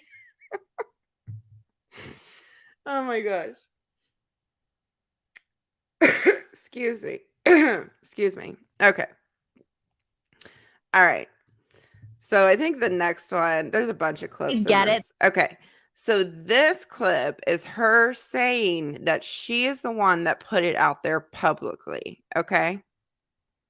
That's why. That's And another you did, reason. and you did drive your car high on meth. But no into his one knew apartment. that. That wasn't like a public thing. That was 3 Oh, I months thought after the everyone knew event. that. No, it wasn't like I made that Because public. once you drive, I'm just with peace and love. Once you drive your car high on meth in someone's house, it's hard to take them seriously. Yeah, but that was 3 months after my first mental health. That was mental health hospital. So that was like, What is the craziest way you So she literally admits in that clip that she is the one that put it out there publicly. So the fact that she is trying to blame Jason pisses me off. That's like typical abuser behavior, blaming the victim and the situation for what happened or saying that they're lying about the situation. Oh my gosh, it infuriates me when people do this sort of thing. And the fact that she has been online describing this event, this night in great detail, how do you not remember it? It pisses me off when she minimizes her abuse towards people. I'm going to play these clips. I know you guys have seen these clips like a million times, but it really needs to go in this segment because she describes this whole night in detail and she smiles and acts like she's proud of it almost. You know what I mean? got a guy to break up with you? I'll go first. I got super high on crystal rocks and I crashed my pink G-Wagon into his living room, giving him no choice but to block me. One you didn't see was the reason my boyfriend blocked me a year and a half ago, which ultimately was the best for both of us. I got high on meth on my birthday, demanded he talk to me, and when he said he wasn't going to see me on my birthday and go to sleep, I drove over to his house super high, crashed into his house, banged on all the doors, jumped into his pool naked, kicked and screamed through every window of the house. He got so scared after 3 hours, he left, and I chased him in my car to follow him and got in a car accident. The only thing I admit to is May 8th. How do you describe something in that great of detail, but then do a 180 and say it may have never happened? And the fact that her fans actually buy that.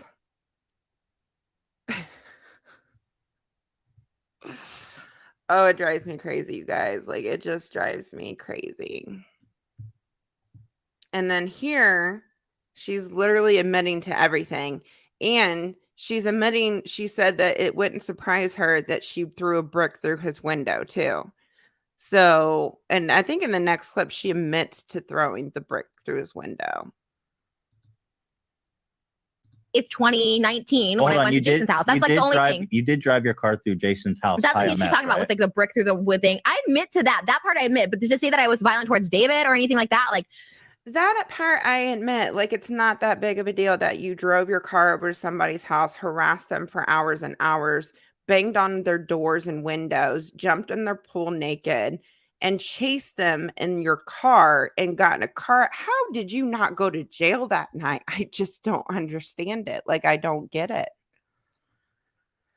And I admit to it. Like, Dude, you drove your car through Jason's house? Not like through it, but I was definitely like, I honestly was so high, I like literally don't remember. Like, I just remember, I guess apparently I threw a brick through it. Okay, and that's a lie too. She remembers this night too. That's the next thing we're going to watch. She remembers this night vividly. And when I posted my video, because there's a clip of her saying that when she was high on meth, she remembers the night very clearly. And she thought that was weird because she was high on meth. And a lot of people in my comment section that had taken meth before or had, you know, meth addiction issues, that is one thing that they said in my comments, that meth will make you remember the night that you take it very, very, very clearly. Which is totally, I totally believe. I don't know. You drove your car? I believe you threw a brick through the window. I was just like so fucked up. I was so fucked up. It was so like, that's an excuse. Like, that makes me mad too. That's like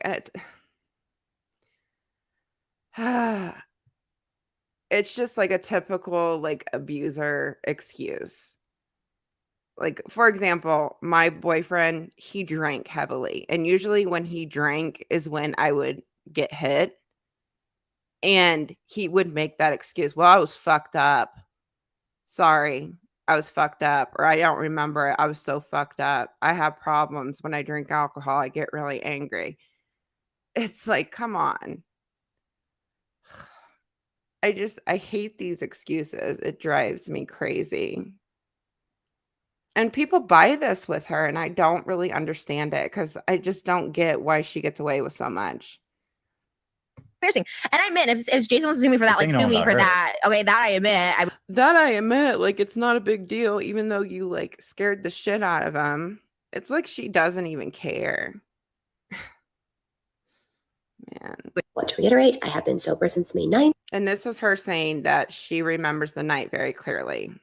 No drugs, alcohol, painkillers, nothing. But the fact that someone like me could even fucking be in that position to take meth and almost overdose is fucking scary. And the fact that I vividly remember both nights so clearly, like I knew I was fucked out of my mind, but I remember every detail of both nights so clearly. The night of my birthday party, I came home from my party and I did meth. And the craziest part is the last time I was on meth, I actually thought so clearly. And I won't say that I thought, okay, backtrack. I didn't think clearly. I should say that I wasn't thinking clearly, but I can remember clearly, which is crazy because I was fucked. And I knew all my actions were fucked, but I wasn't thinking. But I remember it all very clearly. So that's interesting. I don't know. Like I said, I don't have expertise on being a meth or whatever. But it was interesting that I can remember both events vividly. It's really clear. What are you gonna do? So Trisha, how the hell do you not remember this night then? there's so much footage of her admitting to this night, and it's messed up that she's backtracking on it. And I guarantee you, if her and Moses ever, well, you know what? She can't really backtrack on what she did to Moses because there is pictures. I wouldn't be surprised if she would say the pictures are fake or somebody else later on down the road if they ever break up, because that's what she does. She twists things and backtracks and lies and blames it on not remembering, even though she can describe each incident in detail when she does it. Drives me nuts. Okay, so this is interesting. This is one thing I did not put it in the video. This was found by Illuminatea. Jason asks her what she's going to do with her new Ferrari. I think she crashed her pink G-Wagon, but it doesn't really, I mean, it's just interesting her response to this, considering that's in fact what she did, except with her pink G-Wagon, not the Ferrari. With your Lamborghini. Crash into your new house. So Jason asks her what he's going to do with his Lamborghini. And she responds with, crash it into your house. It's just interesting because we're going to go through some text messages with Moses. And she did kind of the same. Let me put this text message on the screen. I got to send it to my computer. That's one thing I did not do. Why is my AirDrop not working? Damn it. I wonder why my AirDrop's not working. It's probably because it's not connected to like Wi-Fi. I don't know. That's odd. Let me email it to myself so I can download it, because I don't know where I got this picture. Because she did the same thing to Moses. Like threatened to drive her car, or she did drive her car over to his house. Give me just a second, you guys. But that's basically all I wanted to show you guys with Jason and the car crash. I mean, there's a lot more evidence showing that. Sorry, I'm trying to type and talk at the same time. And it's hard to do that because I start typing what I'm saying.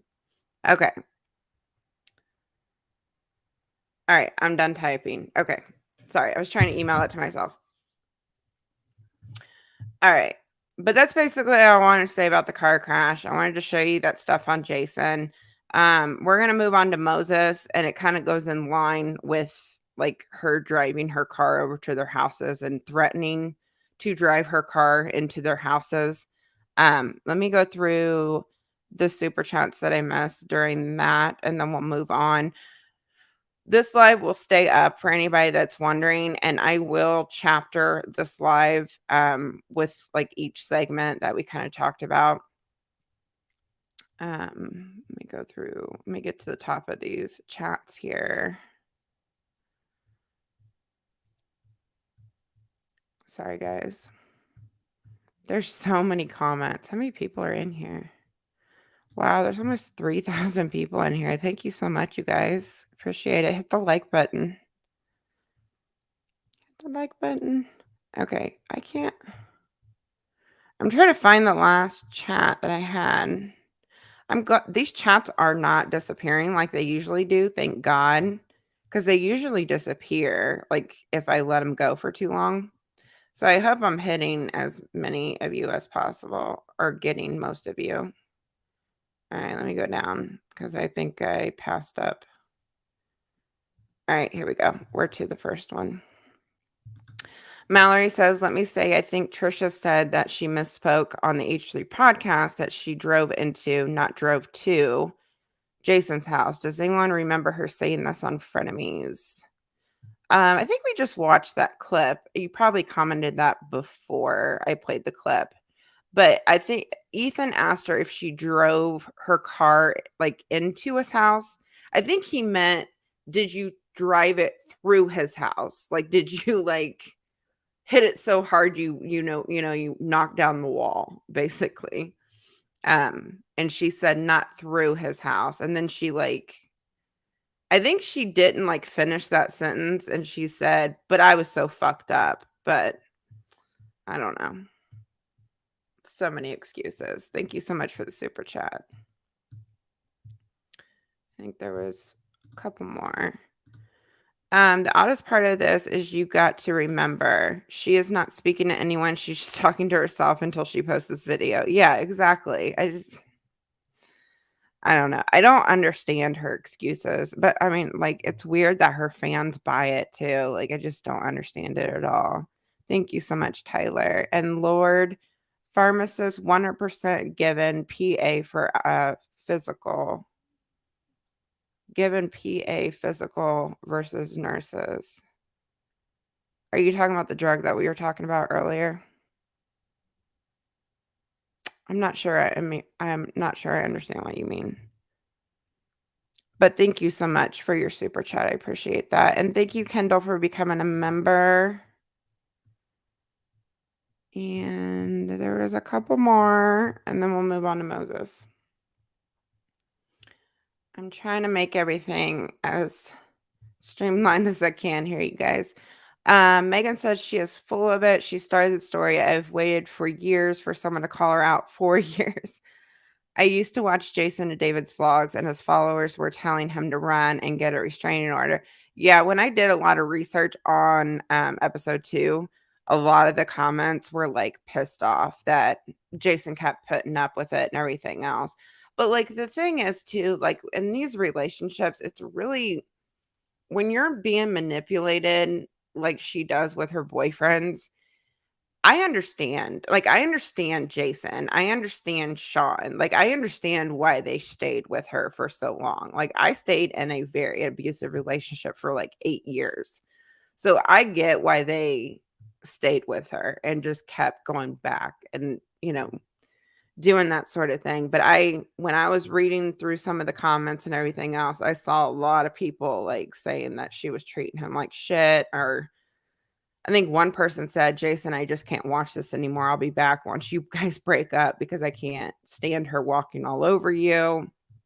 That's one comment that really stood out to me when I was like kind of reading through stuff. And thank you so much for your super chat. Tyler says, make a Discord already. I don't even know how to make a Discord. I'm so bad with like different apps that I don't know. Thank you so much, Tyler. I'll figure it out for you.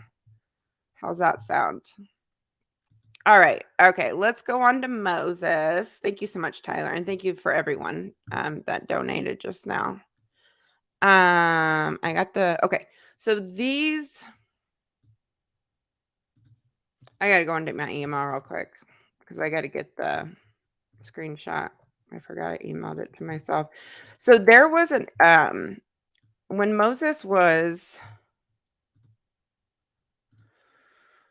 when the DMs were leaked between Moses and the girl, like I can't remember her name. It's one of the girls. I think Daphne is one of the girls. And I think there's another one, but I don't know who these DMs are between. But I need to put it up on the screen. It's kind of blurry, so it's a little hard to read, but I'm going to read it out loud. But in this screenshot, he's talking about how Trisha was driving over to his house. Okay. Finally got it up there. Sorry, that was like one thing I did not have ready for you guys. Okay. So right here, it says, she drove to my house in the middle of the night saying she will drive into the building. And then whoever he's talking to says, damn, I guess I wasn't your type. Ha ha. And he responds with high and drunk and naked. So she was high, drunk, and naked. And she drove over to his house in the middle of the night threatening to drive into the building. This is Moses admitting to all of this. And then the girl says, oh my God. And he says, what can I say? I'm not afraid of her. Didn't faze me. That is why she is so in love with me right now. I'm the first person that is not afraid of her. So apparently this is like a pattern of hers harassing, driving over to her ex-boyfriend's houses and harassing them. Naked. What is up with like her being naked? Why does she do that? Didn't she do that in one of David's vlogs? Like David made a joke that she didn't like. And I think Jason was telling David not to make the joke. And she got pissed off and took all of her clothes off and ran around the apartment. It's just odd. Like, why would you do that? Why would you get naked? Why would you drive over to somebody's house naked? Like, I don't understand like that, why she does that. She probably saw it in a movie, Debbie. She might have, because that's what she does. She copies a lot of movies. All right, we're going to move on to, okay, so Trishyland. So somebody put together some really good videos over on Trishyland. Some of these clips I've never even seen before. Hold on, I got to get to StreamYard. Okay. So this first video is a compilation of Trisha like admitting to like physically doing stuff to Moses. Just real toxic shit. Some of it you may already seen. I think one of them is the Frenemies episode. I'm going to skip through that first part of it because we all have seen that like a million times. But there's a lot of good stuff in here. This is the one where I'm going to kind of skip forward just a little bit. Because this is her talking about how she got the keys and held him against his will for 13 hours. We saw all that in on Frenemies, and we saw it in episode 2. And we know how she describes that in detail too. And now she's like claiming that she doesn't remember it. Oh, I forgot with Reddit, you gotta hit this little. Okay. Yeah, whoever made these videos, you did a really good job with your research. All right, let's get started. One point, I just remember so specifically where like, I don't want to date you. And I was like, why? But why? And you're like, that's why people date. So they realize that they don't want to date. And you told me you didn't want to date me because I didn't have control over myself or something. Well, the beginning was so crazy that for me it felt like there was no way for us to move forward. Like it was just so crazy. What was so crazy? Your behavior. You're like, you can control yourself, and now I see it. And I was like, couldn't control myself how? Showing up to my place. Like I had work. I have work, different projects, different things. And my whole life is that stability of having that work. And then suddenly there's this like element in my life that is uncontrollable. I don't even think Moses really works anymore. So he just said like his stability is his work. Because it seems like he's constantly with Trisha. And when I watched that cat, like the live stream of her talking about the cats, where the cats went, she said that his like museum or building, like whatever building he has, is a really far drive from the house. But he's at the house like all the time and with her all the time. So I don't even think he works that much anymore. She has like really isolated him. Like I really don't like Moses at all, but she has really, really isolated him. From his family, from his work, he caters to her every need. Everything's all about her interests, her wants, all of that. And I couldn't have that. So I'm still uncontrollable. And here he is admitting, saying she was just showing up, driving over to his house when he didn't want her to. It's just such abusive behavior, man. No, we're very different. You're a different person now. No, you think Yes. I'm under control?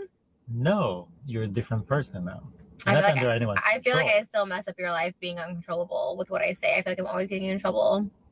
But that's a bit different than back then. So you'll say stuff or whatever, Oh yeah. and then you change too. Like, beginning to later on. Mm. Yes. I don't think so. Oh yes. How can you even compare? Well, like I've calmed down because I mean, hi, I've got like a ring on my finger, but No, that's but just a before normal that, girl. Huh? No. So it took her to have a ring on her finger for her to calm down. That's fucked up, man. That's like manipulating somebody to propose to you. No, 'cause, like each day you committed more. Like, okay, now we're dating, so now it's a commitment. Now what happens? So every time you like get a little bit more of a commitment, I was like a little bit more calm. But I never heard anyone behave that way before. Because you had never dated anybody. How about that? Still. Burn. Suicidal threats or He's been married two times or something. She's like his third wife. What is she talking about? He's never dated anyone before. Wasn't really a burn. or self-injury, often a response of fear of separation or rejection. Yes. I've definitely seen that. Oh my god, I remember. I don't even want to go in the beginning of our relationship. This is talking about like her threatening suicide again. That was so crazy and scary, and I think the alarm's not. I don't know. There were so many weird things. Okay, skipping over that, but yes. Oh, well, I guess we should say how you deal with it. How did you deal with it? Well, it didn't really work. No, because you I mean, I knew the threat wasn't real, so I just didn't feed into it, Because if I would budge, he would gain, power and movement from it, and I just didn't acknowledge it, so it had to go away. But it didn't go away because it came over to your house. No, I'm saying the threat. Wow. So she was threatening suicide. He knew she wasn't serious about it. And when he wasn't feeding into her demands, she came over to his house. Wow. And she admitted all this on camera. And this video was during like her in the height of her being popular. And she's admitting to all this. And I really don't think people caught on to this and said anything about what they are admitting to in this video during this time. The threat of killing yourself. Yeah, true. Let's say I called a bluff. I Maybe called that's it always like the rough. best advice though if someone is suicidal. And same thing with Moses. Like he didn't want to date me for months because I had so many. But you probably threatened it like multiple times. I can guarantee it goes something like, if you don't come over here and be with me, what's the point in me living? It's so wrong to manipulate your partner into doing exactly what you want and threatening to harm yourself. That is insane manipulation of someone. Crazy episodes, like crazy. Yes, I was on drugs, but it was also like it was starting the voices and stuff like that. Just insane. Like I would drive to his house naked, like all this crazy stuff, like just out of my mind because I heard voices from God saying, "Go save Moses." Like Okay, this is what I seriously think happened with this schizophrenia stuff. I think she needed something else to kind of cover up her abusive behavior when she was popular on Frenemies. So she started talking about hearing voices and stuff like that it literally came out of like nowhere. She literally just one day started talking about hearing voices. And if you know Trisha's history, there's clips of her saying that she has lied to therapists so that she got diagnosed with schizophrenia when she was younger too. There's a clip of her talking about schizophrenia and talking about, never hearing voices and stuff like that. I seriously think the schizophrenia was a way to excuse what she had done and to cover up her abusive behavior when she was popular on frenemies. I just think it was. The whole thing's been bullshit. I don't even think she hears voices. I don't think it's true. I really don't think it's true. Something evil happening in his place. Like, just, I'm going to use the word crazy, just crazy stuff. And I haven't heard voices since May.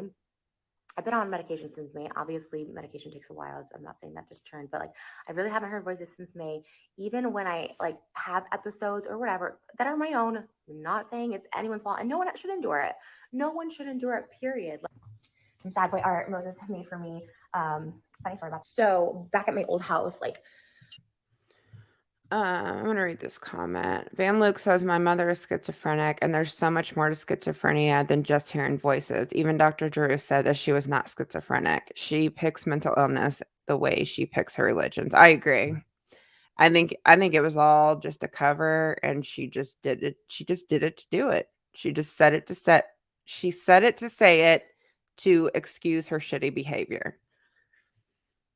It's fucked up because people live with these mental illnesses that she freaking mocks and everything else online. Like that whole DID thing, like that video she uploaded of her different personalities, the trolling video that she did, she should have been just done after that video because that was fucking disgusting. How she acted out hearing or switching personalities.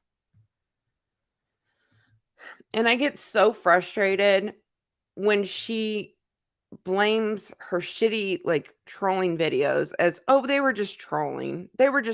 I'm really not a Trump supporter. I was just trolling. You're offending people on purpose, trying to convince them that you're actually serious so that you can grow your platform and make money.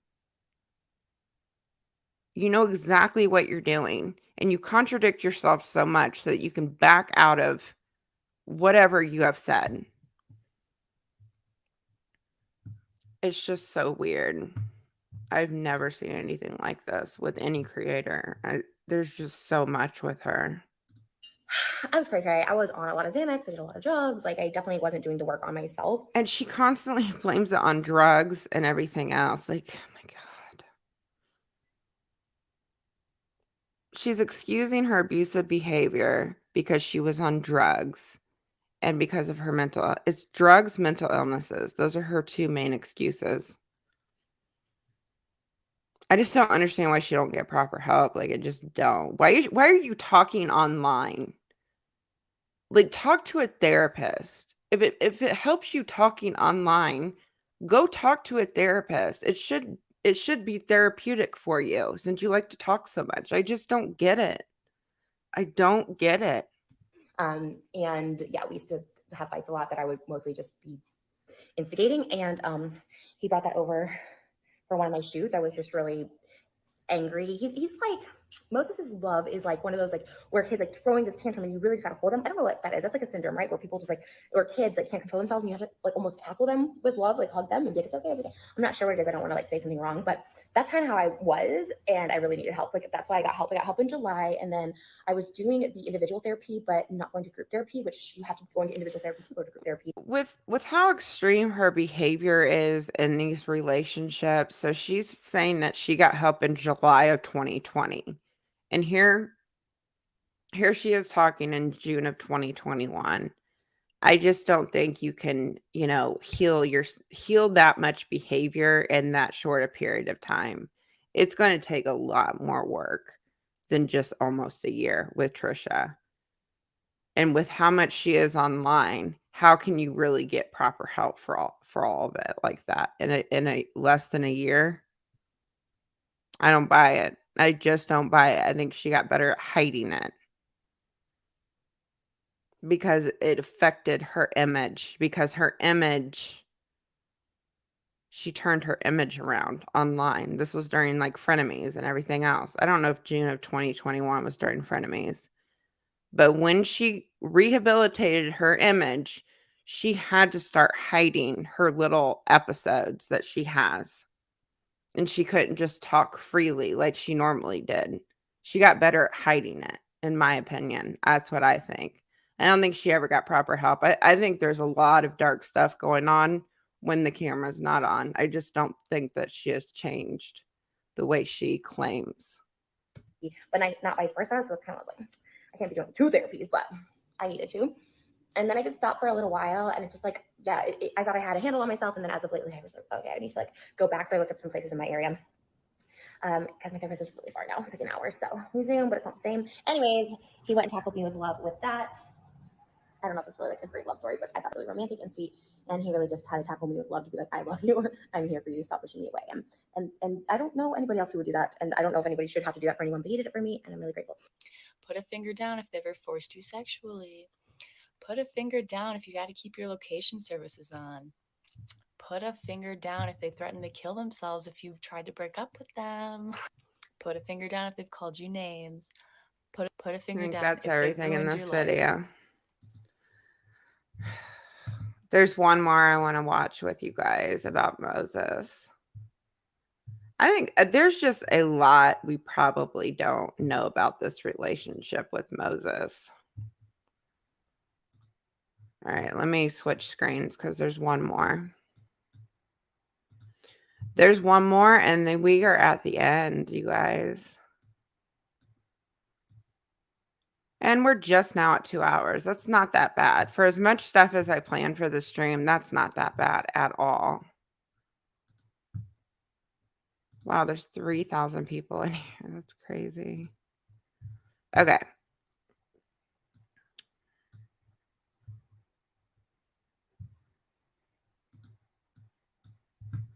All right, so this is another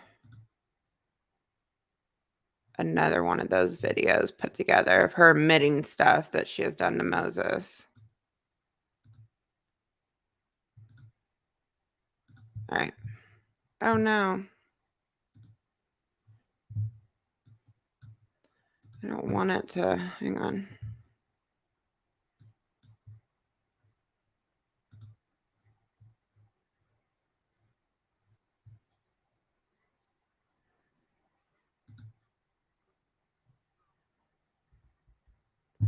Well,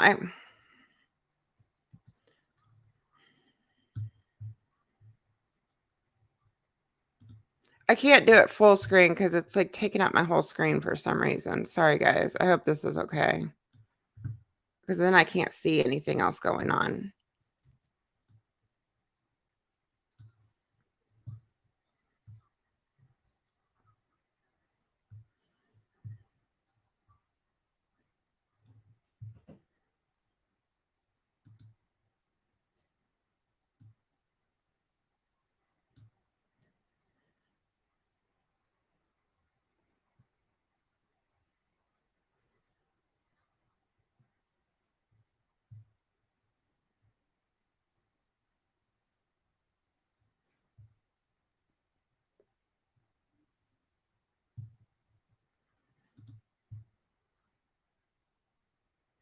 This is frustrating because all she does is make excuses, like in this podcast. You know, it's not an excuse, but this, and this, and this.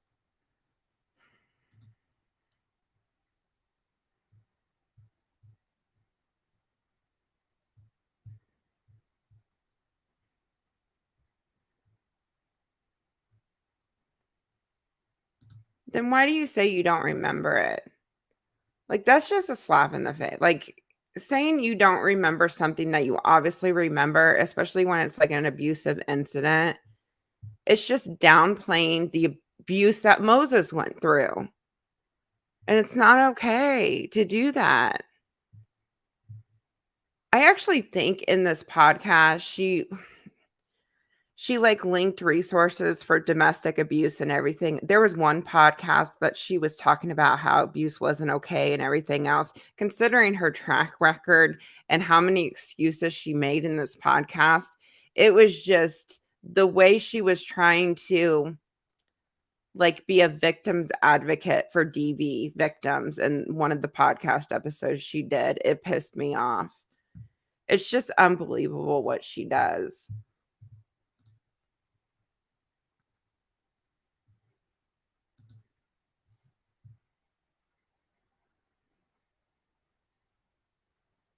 Here it is right here, talking about blackouts.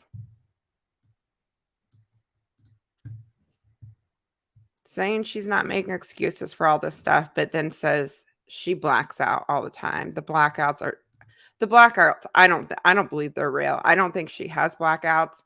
I just don't believe it because she remembers too much of the stuff that she says she blacks out on, because there is clips of her always explaining something in great detail that she is saying that she blacked out on. I don't believe her blackouts are real. I don't think the voices are real. And I'm sorry, I just don't believe it. I don't believe half of the shit that comes out of her mouth. I'm not sure. Like, honestly, I know a lot of people are like on the fence about the non-binary stuff.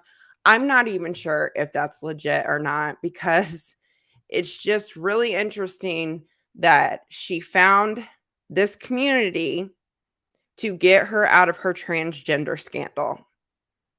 And she never talks about being non-binary anymore. You remember when she was like on Frenemies talking it up and, really, really telling the public that she likes they, them pronouns, educating people on non-binary. She never talks about it anymore. It's like the same thing with like her uploading a video about her breast implants and they're leaking on her. She's never talked about that since either. She lies about so much. There's no sound. You can't hear me. You can't hear me. I'm talking. Can you hear me, guys? There's no sound on the Reddit video. Oh, fuck. So I have played that. I wasn't even watching the chat. I played like a minute of that video and there was no fucking sound. Oh my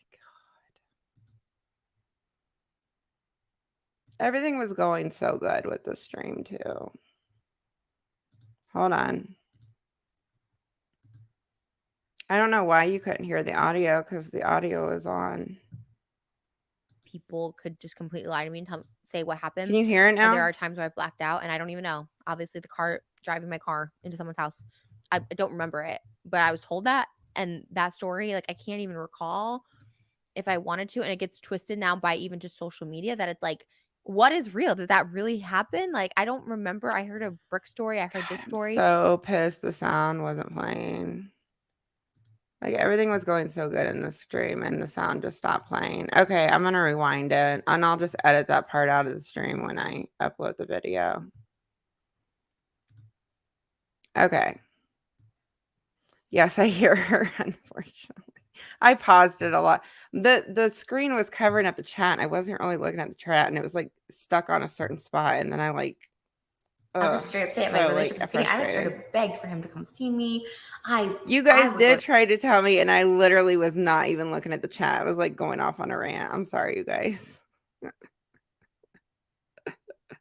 It's not an empty live without a hiccup. I know, Alabama.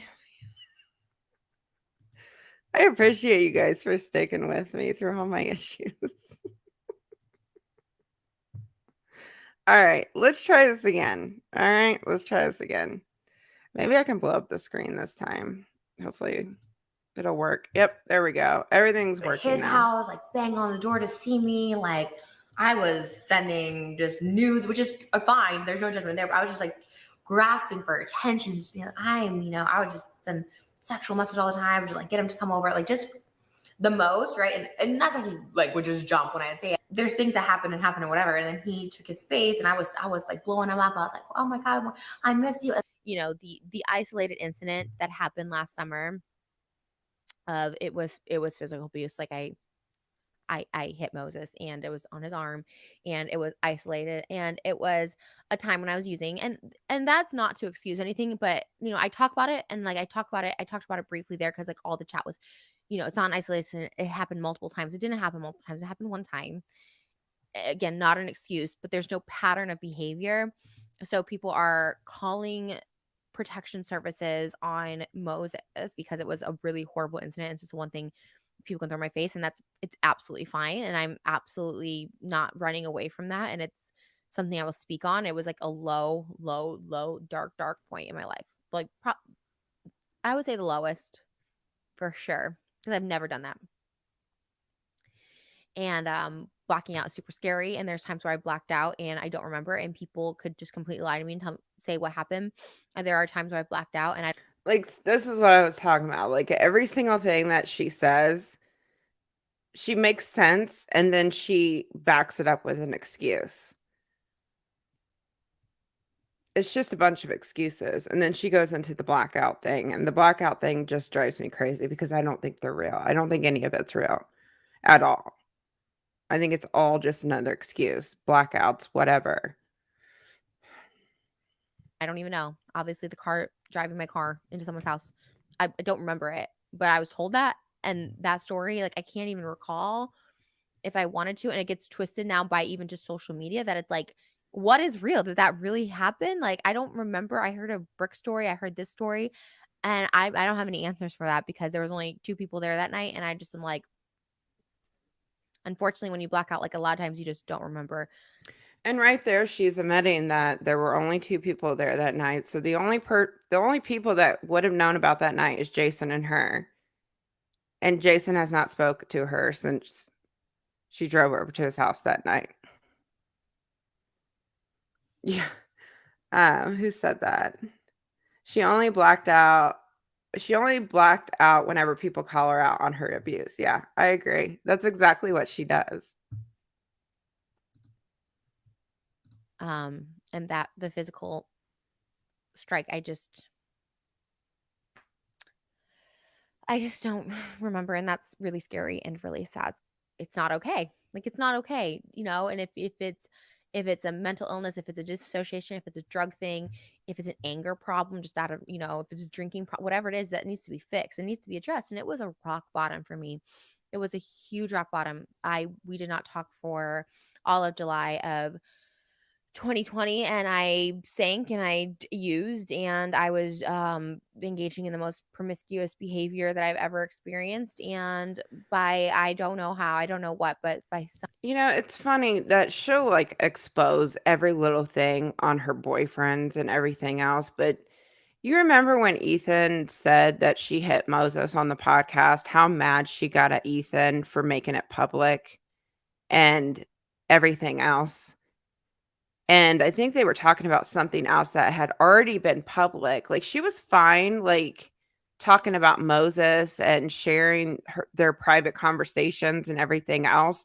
But as soon as Ethan shared something that she knew would get her a bunch of backlash and nobody would see her the same way, she got so mad at him. But she's fine exposing and trashing the people that she supposedly loves. That's just she's so selfish. Like, just so selfish.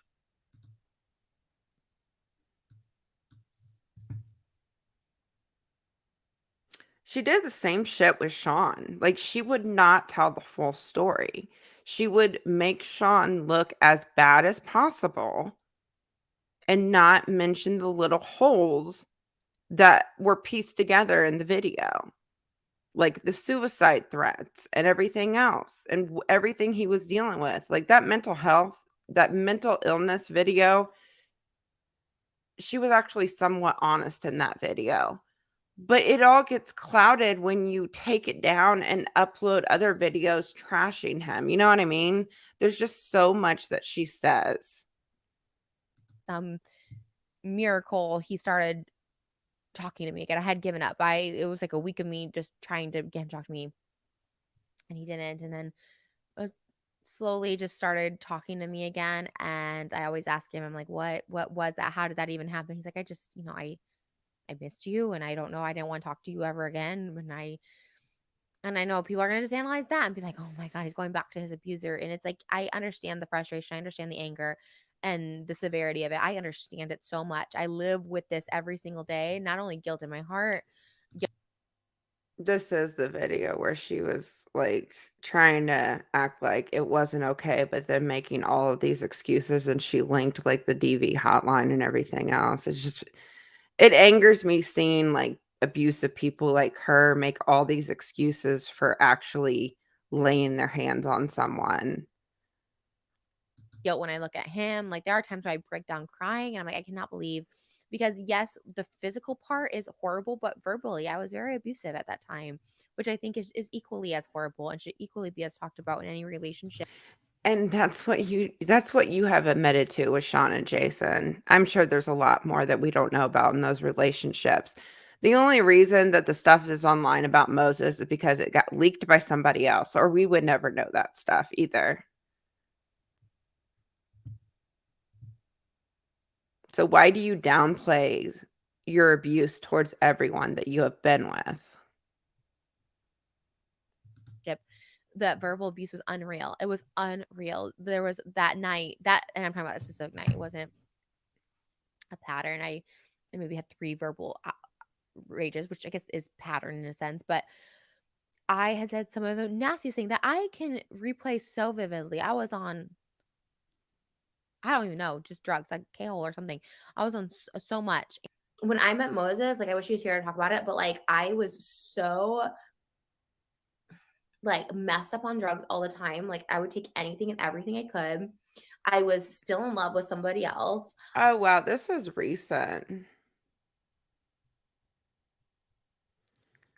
I Wow. was like seeing how far She's still doing it today. This is very recent. She recently just started doing fucking live streams. So she's still fucking making excuses in the present time. It just aggravates me. The drugs and everything else. God damn. There's something inside you if you can be abusive towards somebody. There's something that makes you do that to another person. Because there's people that do drugs or drink alcohol and they don't fucking abuse other people. far I could push him, like meeting Moses, like just driving to his house naked and high and just crazy. Like he wasn't even giving me the address, and I found his house, like just crazy. Like I used to do the. Did she just say I didn't know his address and I found his house? Is that what she just said? I guess so, because the little text up on the screen says found his house. What the fuck?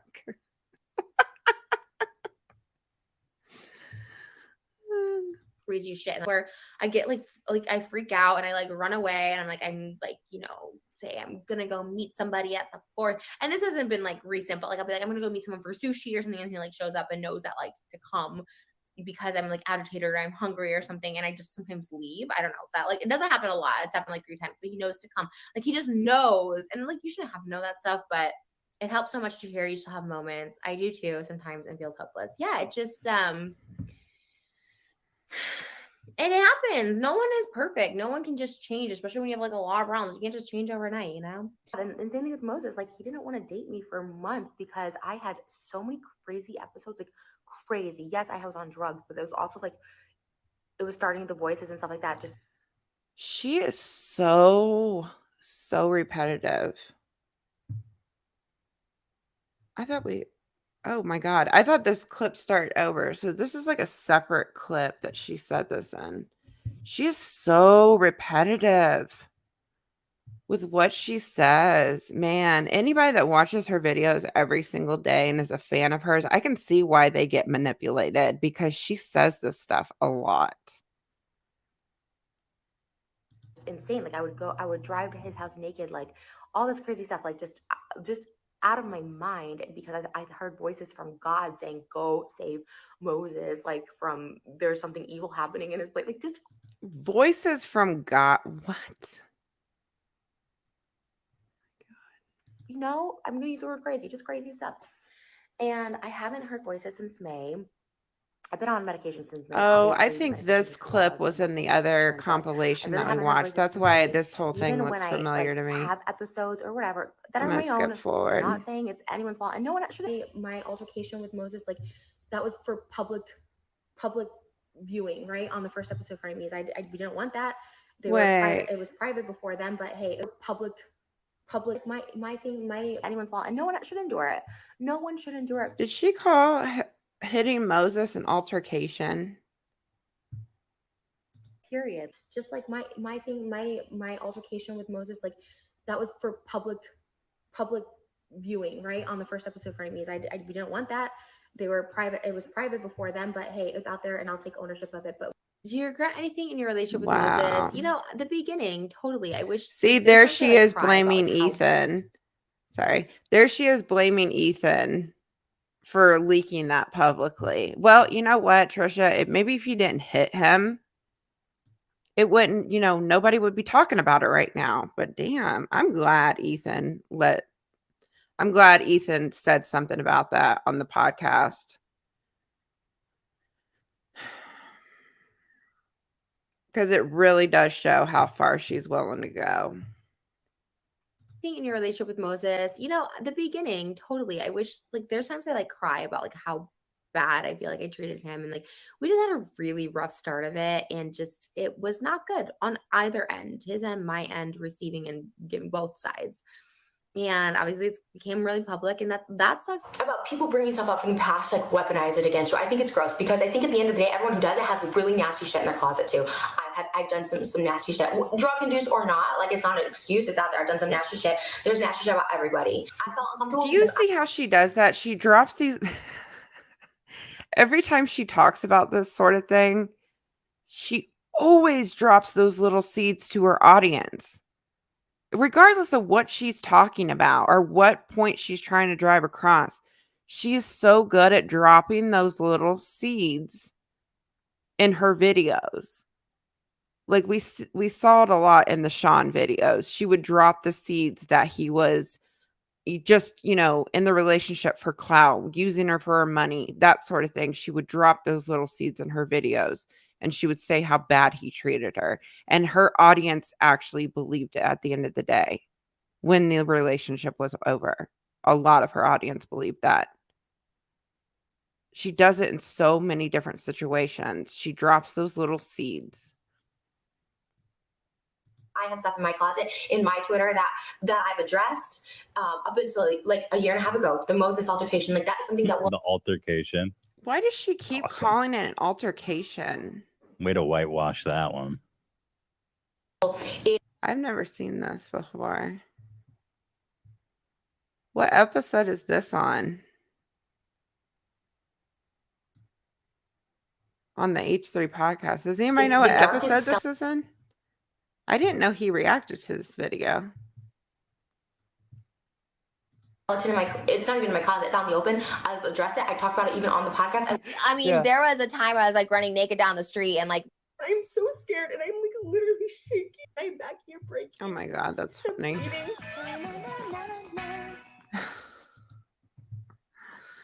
Okay.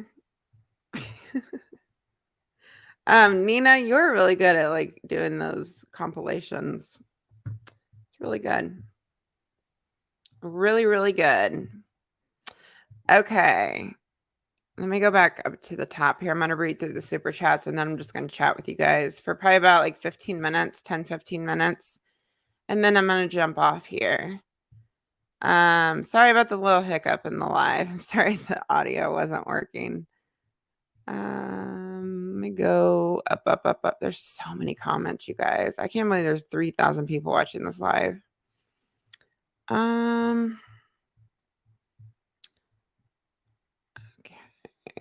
I want to make sure I get the super chats that I missed really quick, and then I'm going to scroll like to the bottom of the chat and talk to you guys. Scrolling. I think there's a lot of dark shit that we do not know in that relationship with Moses and Trisha. Because it got to a point where they got really good at hiding everything. We see red flags here and there, and we do see things here and there, but she's gotten really good at hiding this sort of thing, I think. Some people think she's changed, but I don't. I think most of you don't believe it either. Okay.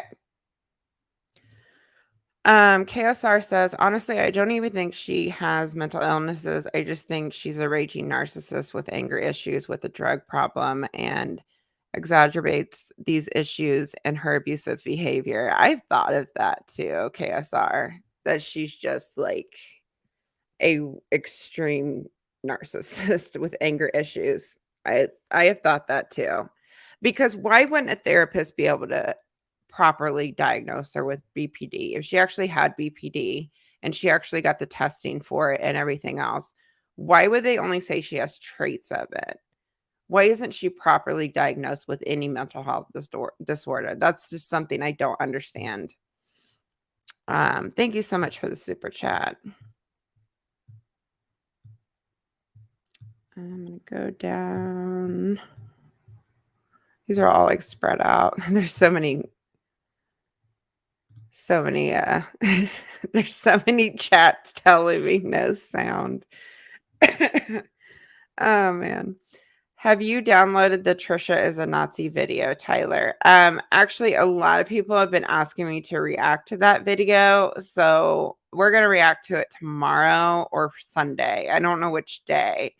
I know I'm going to go see Scream 5 tomorrow. So it might not be tomorrow. I don't know. It depends on how tired I am tomorrow. We might do it tomorrow. If not tomorrow, we'll definitely do it Sunday. But no, I have not watched the video yet, but I hear it's really, really good. And thank you, Tyler. I appreciate that. Let me go down here. This live was like a lot to put together. There was so much stuff I wanted to show you guys because there's been so much stuff that's come out like after I uploaded episode 2, stuff that I didn't even know existed, and I thought it was important to share it with you guys because it's just like another piece to the puzzle with everything, you know. Veronica says Trisha's mental health is one thing that she can control because nobody can confirm or deny it.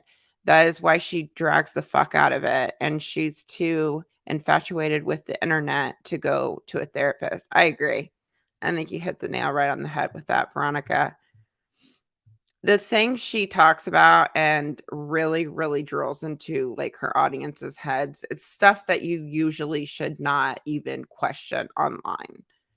But like Trisha, you know, to me, Trisha is just like this unique person that it's like question everything with her because I really don't know what she expects because she ruins innocent people's lives. She drags them online. She tries to destroy them and she hurts people, religions and everything else. You know, people with mental disorders that she talks about and exploits online. I mean, there's just so much stuff that she does that's very offensive and just very, very not right. It's just not right. I love you. Thank you for bringing awareness to all her treachery. I was one of the many who were fooled when Frenemies was going on. Thank you so much, Heather. I appreciate that. Yeah, she sorry, you guys. She really fooled a lot of people. And the turning point was her like ending her friendship with Shane Dawson. And I think she knew that it was going to revamp her image. Because it did. It was like overnight with her and everything. It literally all just turned around with a flip of a switch. And everybody was hooked with it. It's just really interesting how she manipulates people. It makes it so believable too. You need mods post interviews. I need mods. Is there stuff going on? Thank you so much, Tyler. I haven't really seen any like negativity in the comments, but there's so many comments, it's hard for me to see everything. Let me go down here. I think that's everybody's super chats. There's so many comments, you guys. Oh, here's another one. Veronica says, I don't actually believe that she's done hard drugs. I've watched Trisha for a while, and she talked about doing meth. My mom did meth, and it severely clouds your mind. I don't think she would even be posting. Oh, that was another thing I was going to show you guys, and I forgot. Let me switch screens real quick. Now that you bring that up, Veronica, I want to show you guys one more thing. Because there is a channel. It's called JustSomeClips. They pieced together a bunch of clips the night of her birthday. And it's really, really interesting, everything she did that night. Let me put this up here. Because she uploaded a lot of videos. And she claims that she went to the hospital that night too. She drove over to Jason's house and she went to the hospital that night because I think she said that like the people that she was with just dropped her off like on the sidewalk like a dog or something because she was overdosing on meth. But if you're overdosing on meth, then they're going to admit you to the hospital. You're not going to be in your house the next day uploading videos. Kelsey says, so she's just an addict. She's always on stuff, apparently. She even said on Frenemies that she takes pain pills and Xanax all the time. I remember her saying that on Frenemies. I think she like literally said that she had taken a Xanax that day.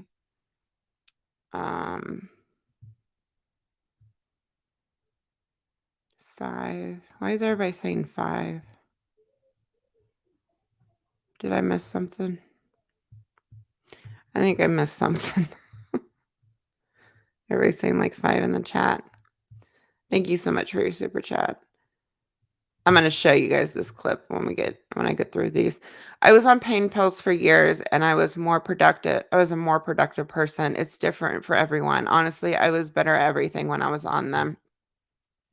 Yeah, I've heard that. It gives you like a lot of energy. My ex-boyfriend, he did a lot. Like that was like his drug of choice was like Percocets, Vicodin, that sort of thing. And he would always get so much energy when I always knew when he was on them because he would always try to hide the drugs from me. But I always knew when he was on pain pills because he got like this burst of energy and would always want to do like he would always be doing stuff around the house and he'd be like itching like crazy. I always knew when he was on pain pills, but that was one thing that he did say about them is they gave him a lot of energy. But yeah, I guess you're right. Everybody's a little different on them. Tyler says I'm still waiting on the Discord. I'll look into it. I promise, Tyler. I promise. I will definitely look into it. I'm sure I'll figure it out. I know a lot of creators have like a Discord server where everybody chats with each other. So I will definitely figure it out. Okay, I'm going to switch. Whoops, that's not what I want. I'm going to switch back over to YouTube real quick. Because this was one thing I wanted to show you guys and I forgot. So this is the night of her birthday. All right. This is the night of her birthday, and they kind of pieced everything together. Thank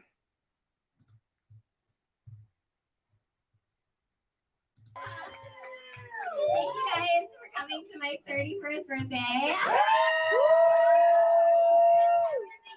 Of me not having any friends, so if you're here, you're a friend, and I really appreciate it. When you did my videos, when I had that day you posted it was my birthday, and when I ended up in like the hospital for a meth overdose. So that was when. I literally. Okay, so right here she is saying, has Rich Lux been in the chat this whole time? I keep seeing Rich. Rich, thank you so much for watching. Like, I love your videos. I don't know if he's already gone or not. And Rich, I really appreciate like all the support you've given me like since this whole thing started, if you're still here. But she's saying right here that she had a meth overdose the day that everybody's saying yes. The day I'm so like, sorry, I have not been paying attention to the chat like a lot during this whole stream. Anyways, she's saying right here that she overdosed on meth. She went to the hospital, and this is the day that H3 uploaded a video on her, which we'll see the dates here in just a second. So she is claiming the night of her birthday that she had a meth overdose too and went to the hospital on top of going to Jason's house and everything else. Okay. It was coming down straight from the hospital, like blood all over my face, like wiped off. And I saw the video and I was like, I'm responsible. Blood all over my face. I was coming down from the hospital. She really embellishes stories. Right now. So, hey guys, what is up? It is freaking 6 in the morning. I really didn't get a lot of sleep last night, or the night before. Fair warning, I'm kind of going through it. I've been kind of going through it, and so this is so she almost overdosed at the hospital, but no one stayed with her that night, and she still decides to put out a video response. So it's 6 a.m. the day after her birthday, and she is responding to a video that H3H3 posted. And you guys just heard her say there was blood all over her face and everything else coming out of the hospital, but she's going to upload this video. There's literally no blood on her face.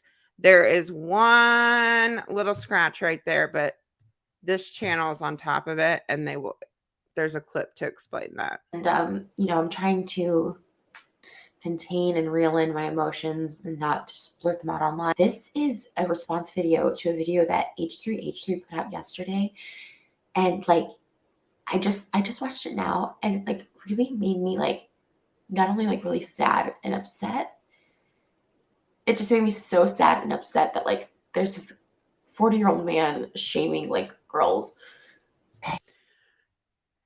If you're overdosing on drugs, there's no way you would have been home 6 a.m. the next morning. Guys, so I am officially 31 years old. I have a celebration. So this is the day after her birthday, May 9th, later the afternoon. She's still uploading videos.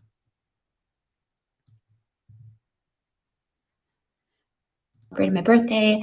I am so thankful for everyone who came to my birthday last night. I have been just having such a hard time lately. Did you say this year? Yeah. Wow. My birthday party. This clip says Jordan, ex-manager, was at her birthday party and he didn't even know what happened. Okay, so this guy was at her birthday party and she's telling him all this stuff. And he is like, I don't know. I didn't know any of that happened. after. Remember my birthday party? Oh, wow. That's the tea. Oh my God, I got so much tea. Can we get Jason as a guest on this podcast? Because the tea at my birthday party is this. Jason blocked me that night. I remember that. Yeah, and I was on meth, and there was some tea to that whole story, but I feel like I should. And right there, she's confirming that Jason blocked her the night of her birthday again. Only say it if it's he's here. crazy for me. Like I had no idea. I thought you were in perfect health and in great mood. Yeah, no. Huh. I definitely was. It was weird. I got tricked. I talked about this a little bit on like my podcast that no one listened to. So this one maybe some people listen to. And I got tricked. I thought it was Coke, and it was definitely not Coke. It was like rocks up my nose. Have you ever tried it? No, never. I don't know. I thought it was Coke. It felt like Coke. I felt like I didn't. You know, meth sounds so hard. Like when someone says they're on meth or they have meth face, you think, oh, they're so hard and whatever. But it just seemed like Coke to me. I don't know. Can we talk about that? Ended up in the hospital. So he had no idea any of this was going on. He had no idea she was high or anything else. That's just really interesting that the guy that was at her birthday had no idea she had done any of this stuff. like, and I was, not only was I ended up at the hospital, I remember my group of people I was with literally kicked me out the car and had me walk in by myself on meth. Okay. All right. So the night of her birthday party, at some point, she gets tricked into doing meth, thinking it's cocaine. I'm going to just lay this out for you guys. She does meth at some point at her birthday party. Then at some point, she drives over to Jason's house because he's not responding to her. And according to her, she was over at Jason's house for like 3 hours, 3 or 4 hours, banging on his doors and windows, harassing him, everything else. She crashed her car into his house. And then when he got so scared, and I think there's a clip somewhere saying it was like 3 a.m. or something like that. He got in his car, drove off. She chased him and got in a car accident.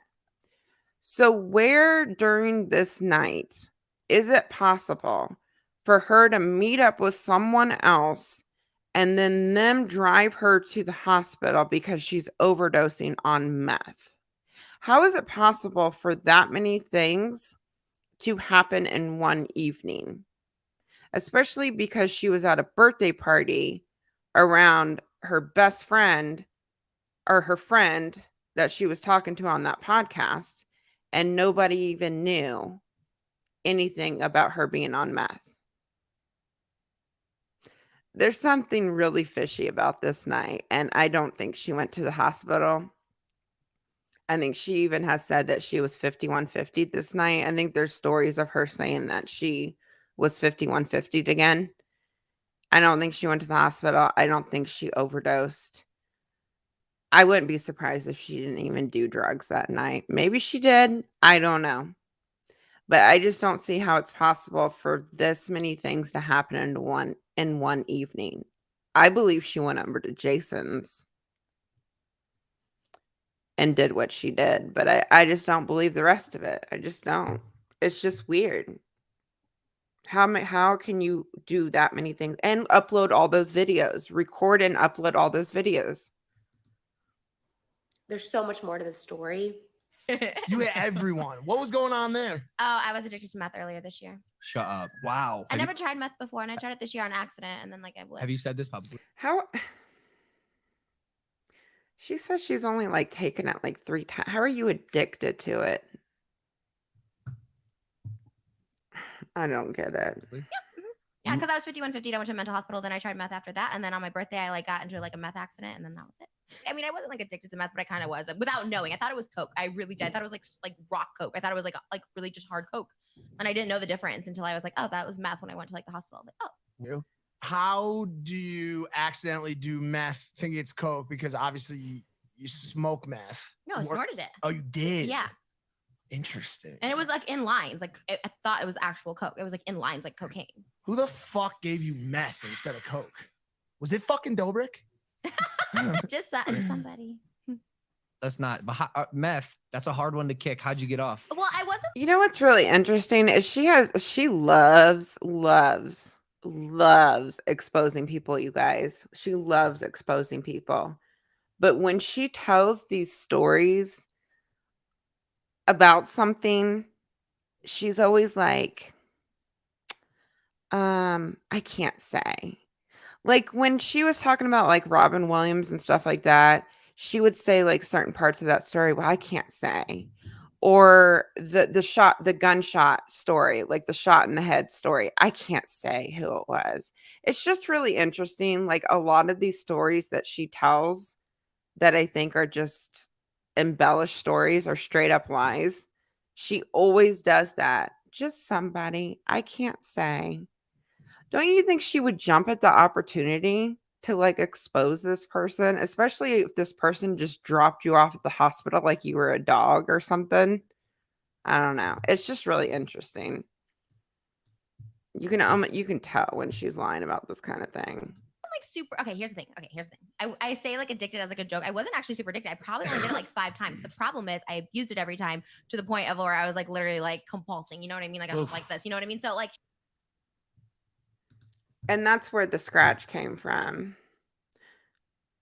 Oh, wait. 2 days prior, clickbaiting that drugs did this to her face. So this is 2 days prior to the birthday.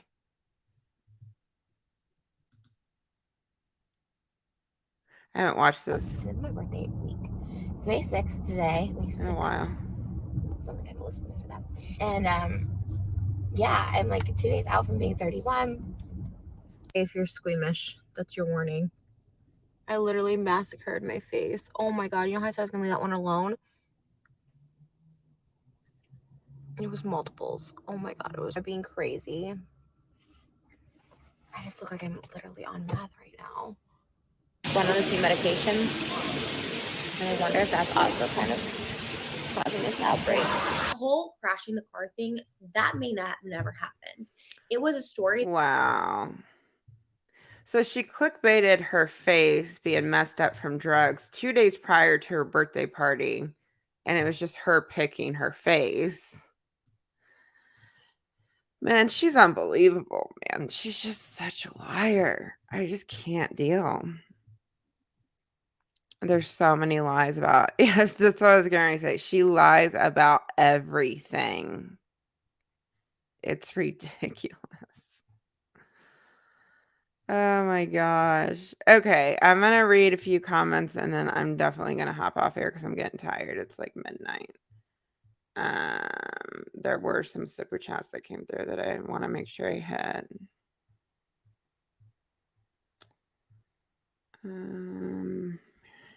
Here we go. Whoever dropped that super chat that reminded me of this video, thank you, because I totally forgot and I really wanted to play this video. I'm glad I didn't miss it. Wish she would just stop making a mockery out of the pagan community. Yeah. I don't know why she keeps jumping around to like all these religions and everything else. Like she's purposely trying to piss people off. I think. Thank you so much, Isa. I appreciate your super chat. Let me go up a little bit more. Make sure I didn't. Okay, so that was the last one. Okay, I just want to make sure I didn't miss somebody's super chat.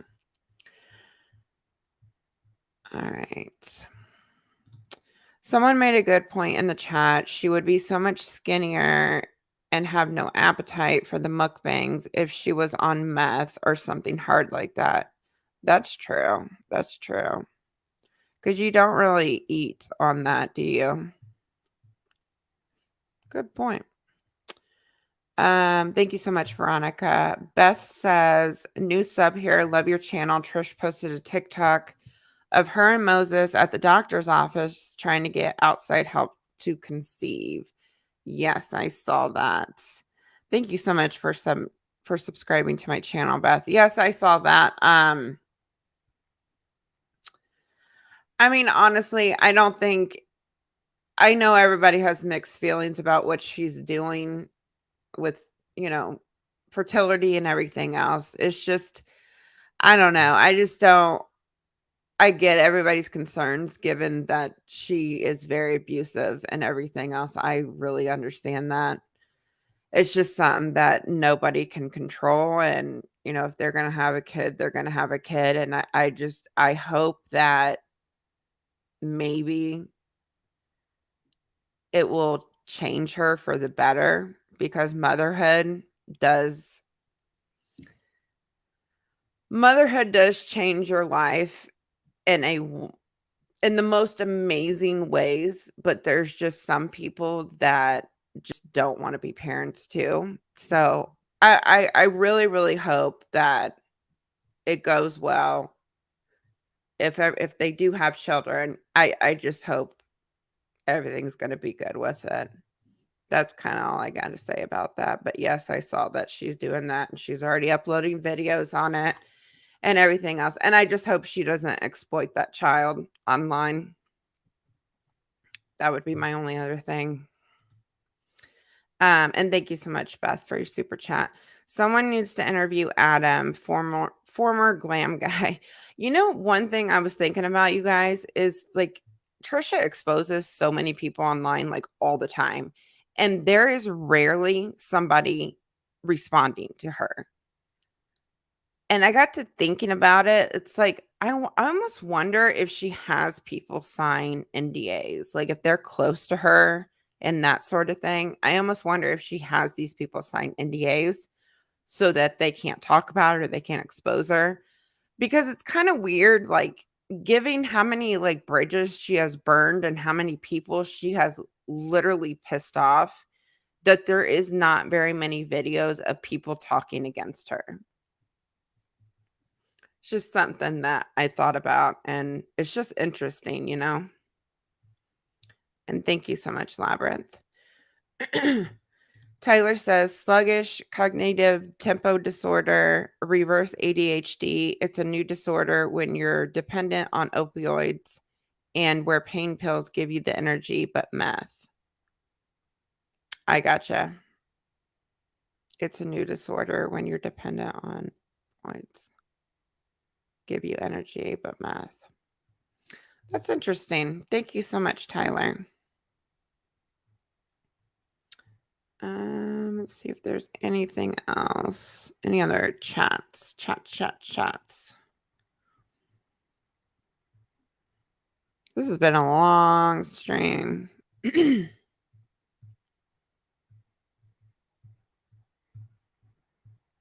Okay, I'm down at the bottom. Thank you for all the super chats. I really, really appreciate it, you guys. I'm going to read a couple regular comments, and then I'm going to hop off here, and then we will definitely react to the, what's his name? Mr. Beard? Is it Mr. Beard? We will definitely react to that video either Saturday or Sunday. I'm really interested to watch it. I started watching a little bit of it because I kept seeing a lot of people saying stuff about it. I watched like the first 2 minutes of it, and what I saw was good. So I'm excited to watch it because I keep hearing people say how good it is. So I'll be watching most of it for the first time with you guys, and I'll try to hold off until I react to it. Okay, let's see here.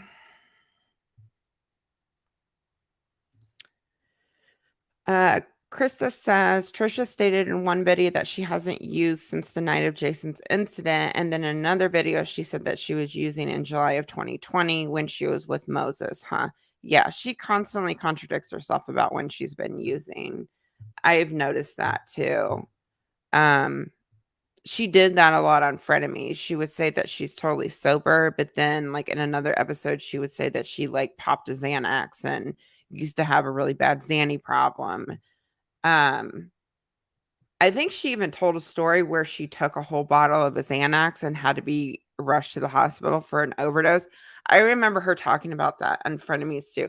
There's so much that she has said that there's a lot of it I don't even think it's true.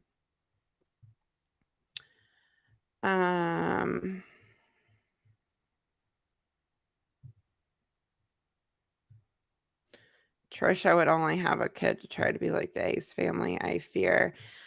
That's what I mean. I just like kids in my life. My kid, my daughter is my life. And I would hate it if somebody like I get it's got to be hard seeing comments about like people not thinking that you're going to be a good mom, but it's at the same time, it's concerning because I mean, look at how abusive she's been to her partners, but there's certain people that may be abusive to their partners that can be good parents, but it's concerning because her life is on the internet too. And I have a feeling the kid might be exploited online and it's just not going to be healthy. I don't know. It is very concerning.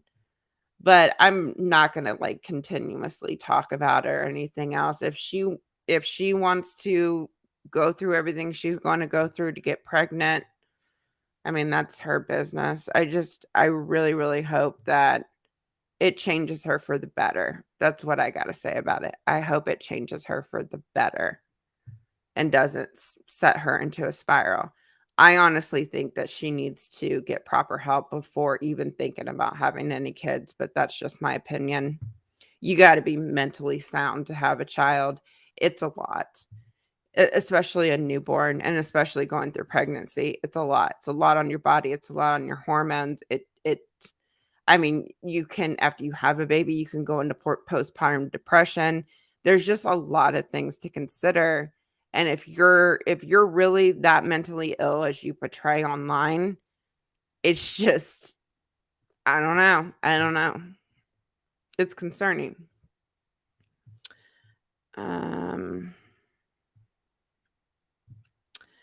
I had dependency on opioids and they gave me energy, and meth put me to sleep, but I never acted like Trisha. Yeah.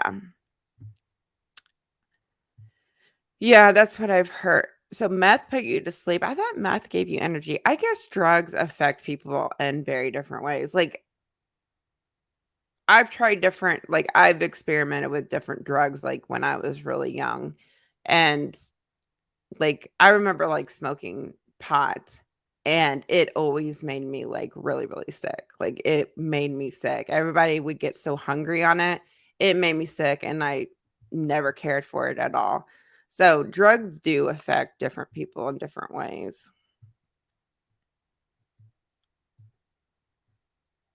Y'all are still live. It's been 3 hours. Yeah, it was a long live stream. Very long live stream. Plus, I want to make sure I'm talking to you guys a little bit too. So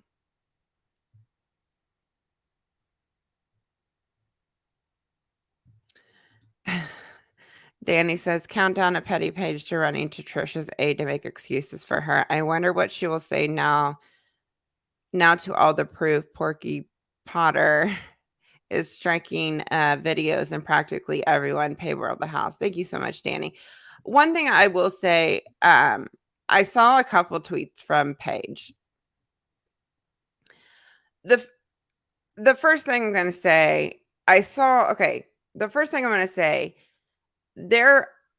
I checked Trishyland here and there, and I saw a post about Paige on Trishyland, and there was a thread. There was a thread of comments talking about Paige, and one person was being racist in the comments, and the comments were calling out that person that was being racist. And then I went back to the post after I saw another subreddit had reposted it and said that Trishyland was really racist. I went back to the post and the comments were already removed. So I think the mods took care of the person in the comments, and the people in the comments were attacking that person. Paige tweeted it and said that the subreddit was racist.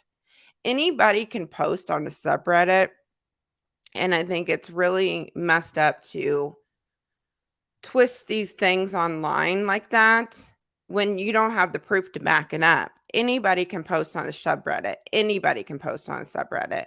The other thing I saw was that the subreddit, I don't know if Paige said this or some other drama channel, they were trying to shift blame to the subreddit about the fertility clinic that Trisha was at was because of the subreddit. And what I saw in the subreddit is the mods telling everyone to not contact these medical offices. I think Trisha put that stuff on her Instagram story on purpose because it was out of left field. It was like right before she went to Hawaii or something, right? She got married in Hawaii again. She dropped that on her Instagram and didn't say anything to it. It was just a picture of her in her hospital gown and then a sticker saying, "We make families." You know, your followers and people that don't like you are going to try to find out where you are. It's just what people do. She knew people were going to do that, and it's been twisted to gain sympathy for her. It's just frustrating how things just play out, and nobody digs into the information and actually looks into the facts of any of it, you know? Sorry, I went off on her on a tangent with that. Thank you, Danny. I appreciate it. But I saw that stuff that was going around about the subreddit, and I saw those comments were removed and everything else. And people were saying to not be racist on that thread. And it was the people that were a part of the Trishyland community.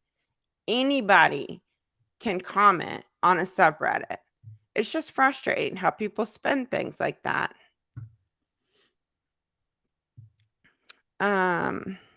Jessica says she wants a pregnancy, not a baby. Like she wants a marriage, she wants a wedding, not a marriage. I agree. The weddings too, now that you bring that up, the weddings, like, why get married so much? Like, I really don't understand that. I would think that that would be bad luck, getting married over and over and over again. I mean, like, when you get married, you have your 1-year anniversary, you eat the top of your wedding cake, you have those special moments, and you look forward to those anniversaries, and then you go get your vows renewed, maybe after a year, maybe after 10 years. But like, when you get married, you want that one special day to remember. Why would you just have all these weddings over and over? It just seems like a waste of money. You know what I mean? And that just kind of shows to me that she only cares about being the bride. She doesn't actually want the marriage and the work that goes into a marriage, because there's work that goes into marriages if you ever want it to work. It's not one-sided. He's not going to stay with her forever if she does not put in the effort. It's just never going to work, you know? I'm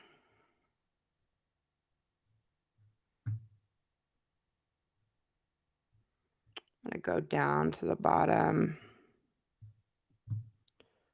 Yeah, that person was banned. Yeah, see? Are you talking about the subreddit? Yeah. That's exactly what I saw. Who knows? It could have been anybody posting that comment so that they could twist something online. It's just odd to me how certain things play out and how everything kind of played out with that fertility clinic and how things were kind of being twisted there for a little bit. I don't know. Hope you're doing good, Phoebes. You may not have covered this, but I'll always mention that Trisha was in love with Ethan, envious of Ela and their family. So she grabbed Moses to drive a wedge in the family. Yeah, I think she had a thing for Ethan. She was constantly hitting on him, and she was very inappropriate to him online, like Twitter. There are so many tweets of her being like disgusting, and he's married. It's just,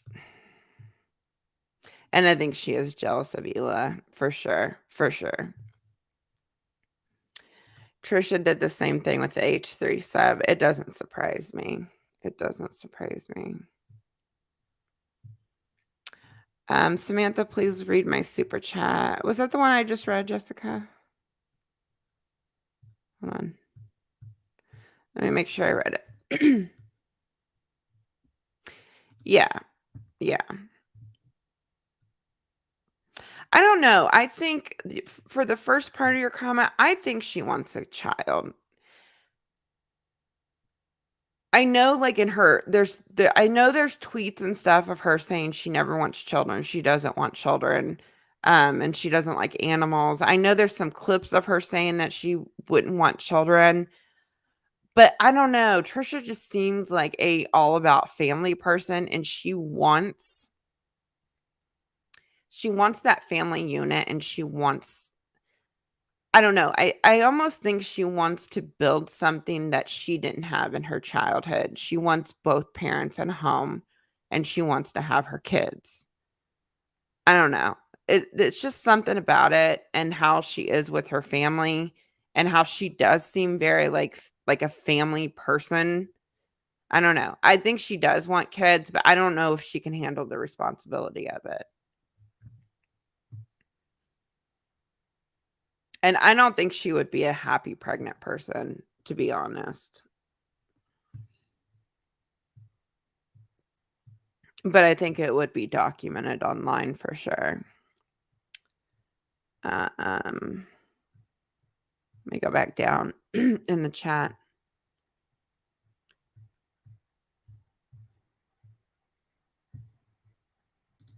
LOL, Trisha in the chat. Is there somebody being some way? I agree. She wouldn't be able to handle all the responsibilities.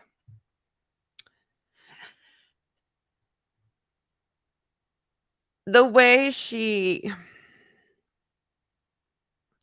the whole time that Ethan and Hila were trying to have a baby, she was nothing but fucking disrespectful to them. She was very disrespectful when Hila got pregnant.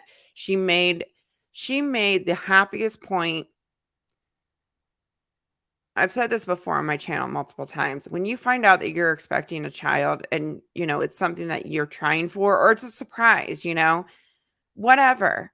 It's like such a rush. You're on this high of just knowing that you're pregnant, knowing that you're going to have a kid. And it's hard to explain unless you've experienced it. You're just on this high and of excitement of being parents again or being parents for the first time. And the fact that Trisha threw her tantrum on the podcast, quit the podcast, and just kind of ruined that moment for them pisses me off in itself, and just has taken jabs at them, trying to get pregnant, their parenting, how they choose to, care for their son, whether, I think he has a nanny, and she totally was dragging their parenting because they had a full-time nanny. I mean, what are you going to do with your kid while you're at work? You have to have a babysitter or a nanny or a daycare or family to watch them. The kid can't just take care of itself, and not everybody has family around. Some people have to get nannies. Some people have to put their kids in daycare. Some people are fortunate enough for their family to watch them. Not every single situation is the same. And the way she's just so disrespectful and the jabs that she's taken at them, I don't know. I don't know where that came from, but it's just, and she respects respect from people online, probably with her whole journey and everything else, which she should get respect if there's children involved. Sending pure hate to someone is never the answer, especially if there's children involved. But she expects people to treat her in a certain way when she hasn't shown the same respect towards other people.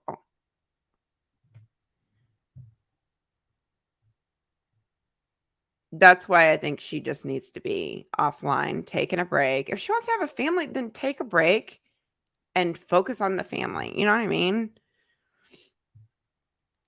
I don't know.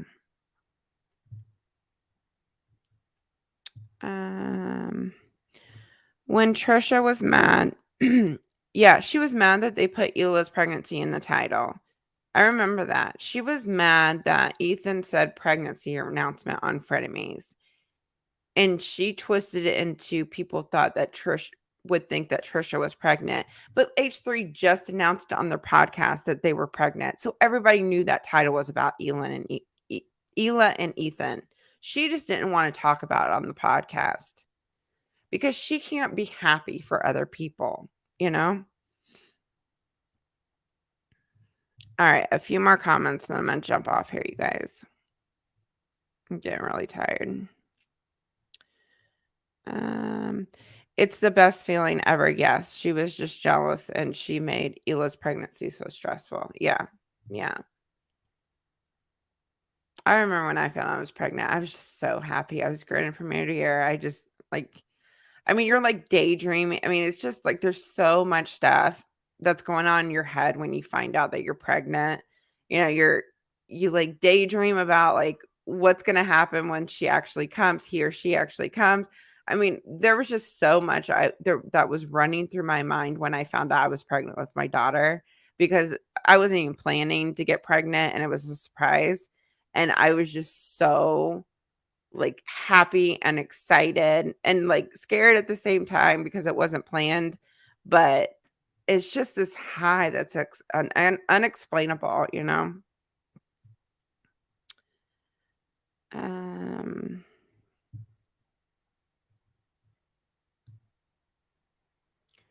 It comes from extremely bitter jealousy. Yeah, I think she has major jealousy issues for sure.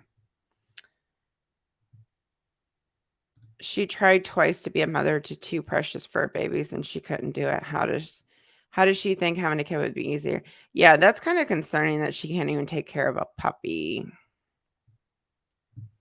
Puppies are a lot easier than a newborn, I will say that. She has enough money that she could have got that puppy trained and everything else. Is Daniel still here? TNM, their chemistry is my nose and microwave tuna. Thank you, Sarah. I appreciate that. Let's see here. I mean, going through fertility, like, I'm sure that I don't know what that experience is like. Having to do like, I don't know. I just think there's just a lot mentally involved on what she's going down, and I hope she mentally prepares for it.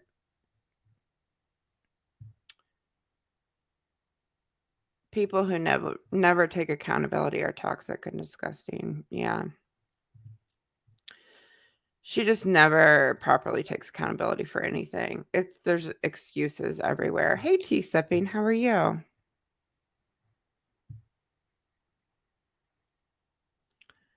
Yes, she's jealous of women. She has never had a friend or a best friend who is a girl ever. Speaks volumes. Yeah.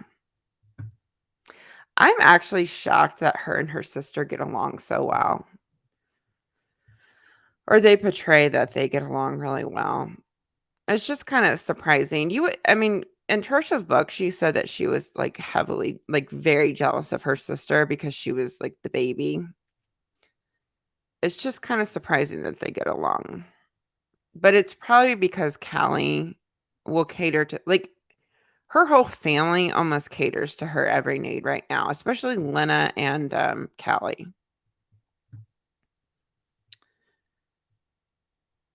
Her brother, he don't seem like he does, though.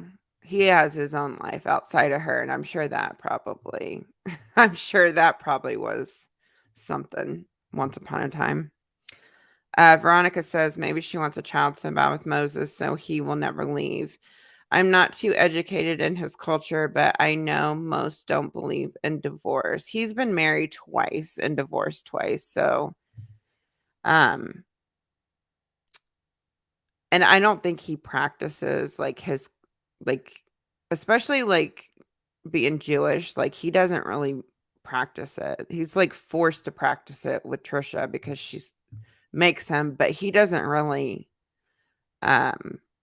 keep up with it or what am I trying to say? I'm getting tired. You guys know what I'm saying.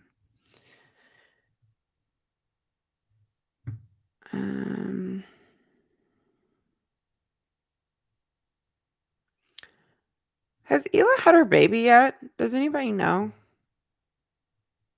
I would think I would have heard that, but I thought, isn't she due sometime in January or something? All right. Callie tolerates her, it looks like. Yeah. There is video of them somewhere fighting in a hotel. Thank you for your videos, lovely. We all love you. Thank you, Sarah. I appreciate that. I appreciate that. All right. I think I'm going to jump off here because I'm getting really, really tired. I'm not thinking straight. I appreciate y'all hanging in. This was a long ass live stream, but everything will be marked with chapters. I'll try to do it before I go to bed. I appreciate all the super chats. I appreciate all the support tonight. And I'll post, once I figure out which day I'll react to that video, whether it's Saturday or Sunday, I'll post the timer for it so that you guys know when it's happening. But we will definitely react to that video this weekend sometime. And I think that's it. But I'm glad that the stream went pretty well, besides the sound not working on one of those videos. But everything else, I'm glad you guys enjoyed it. I'm glad we didn't have any other issues as far as like internet. I'm glad I got the internet going. So anyways, enjoy your guys' Saturday. I will talk to you either tomorrow or Sunday. I love y'all. Good night.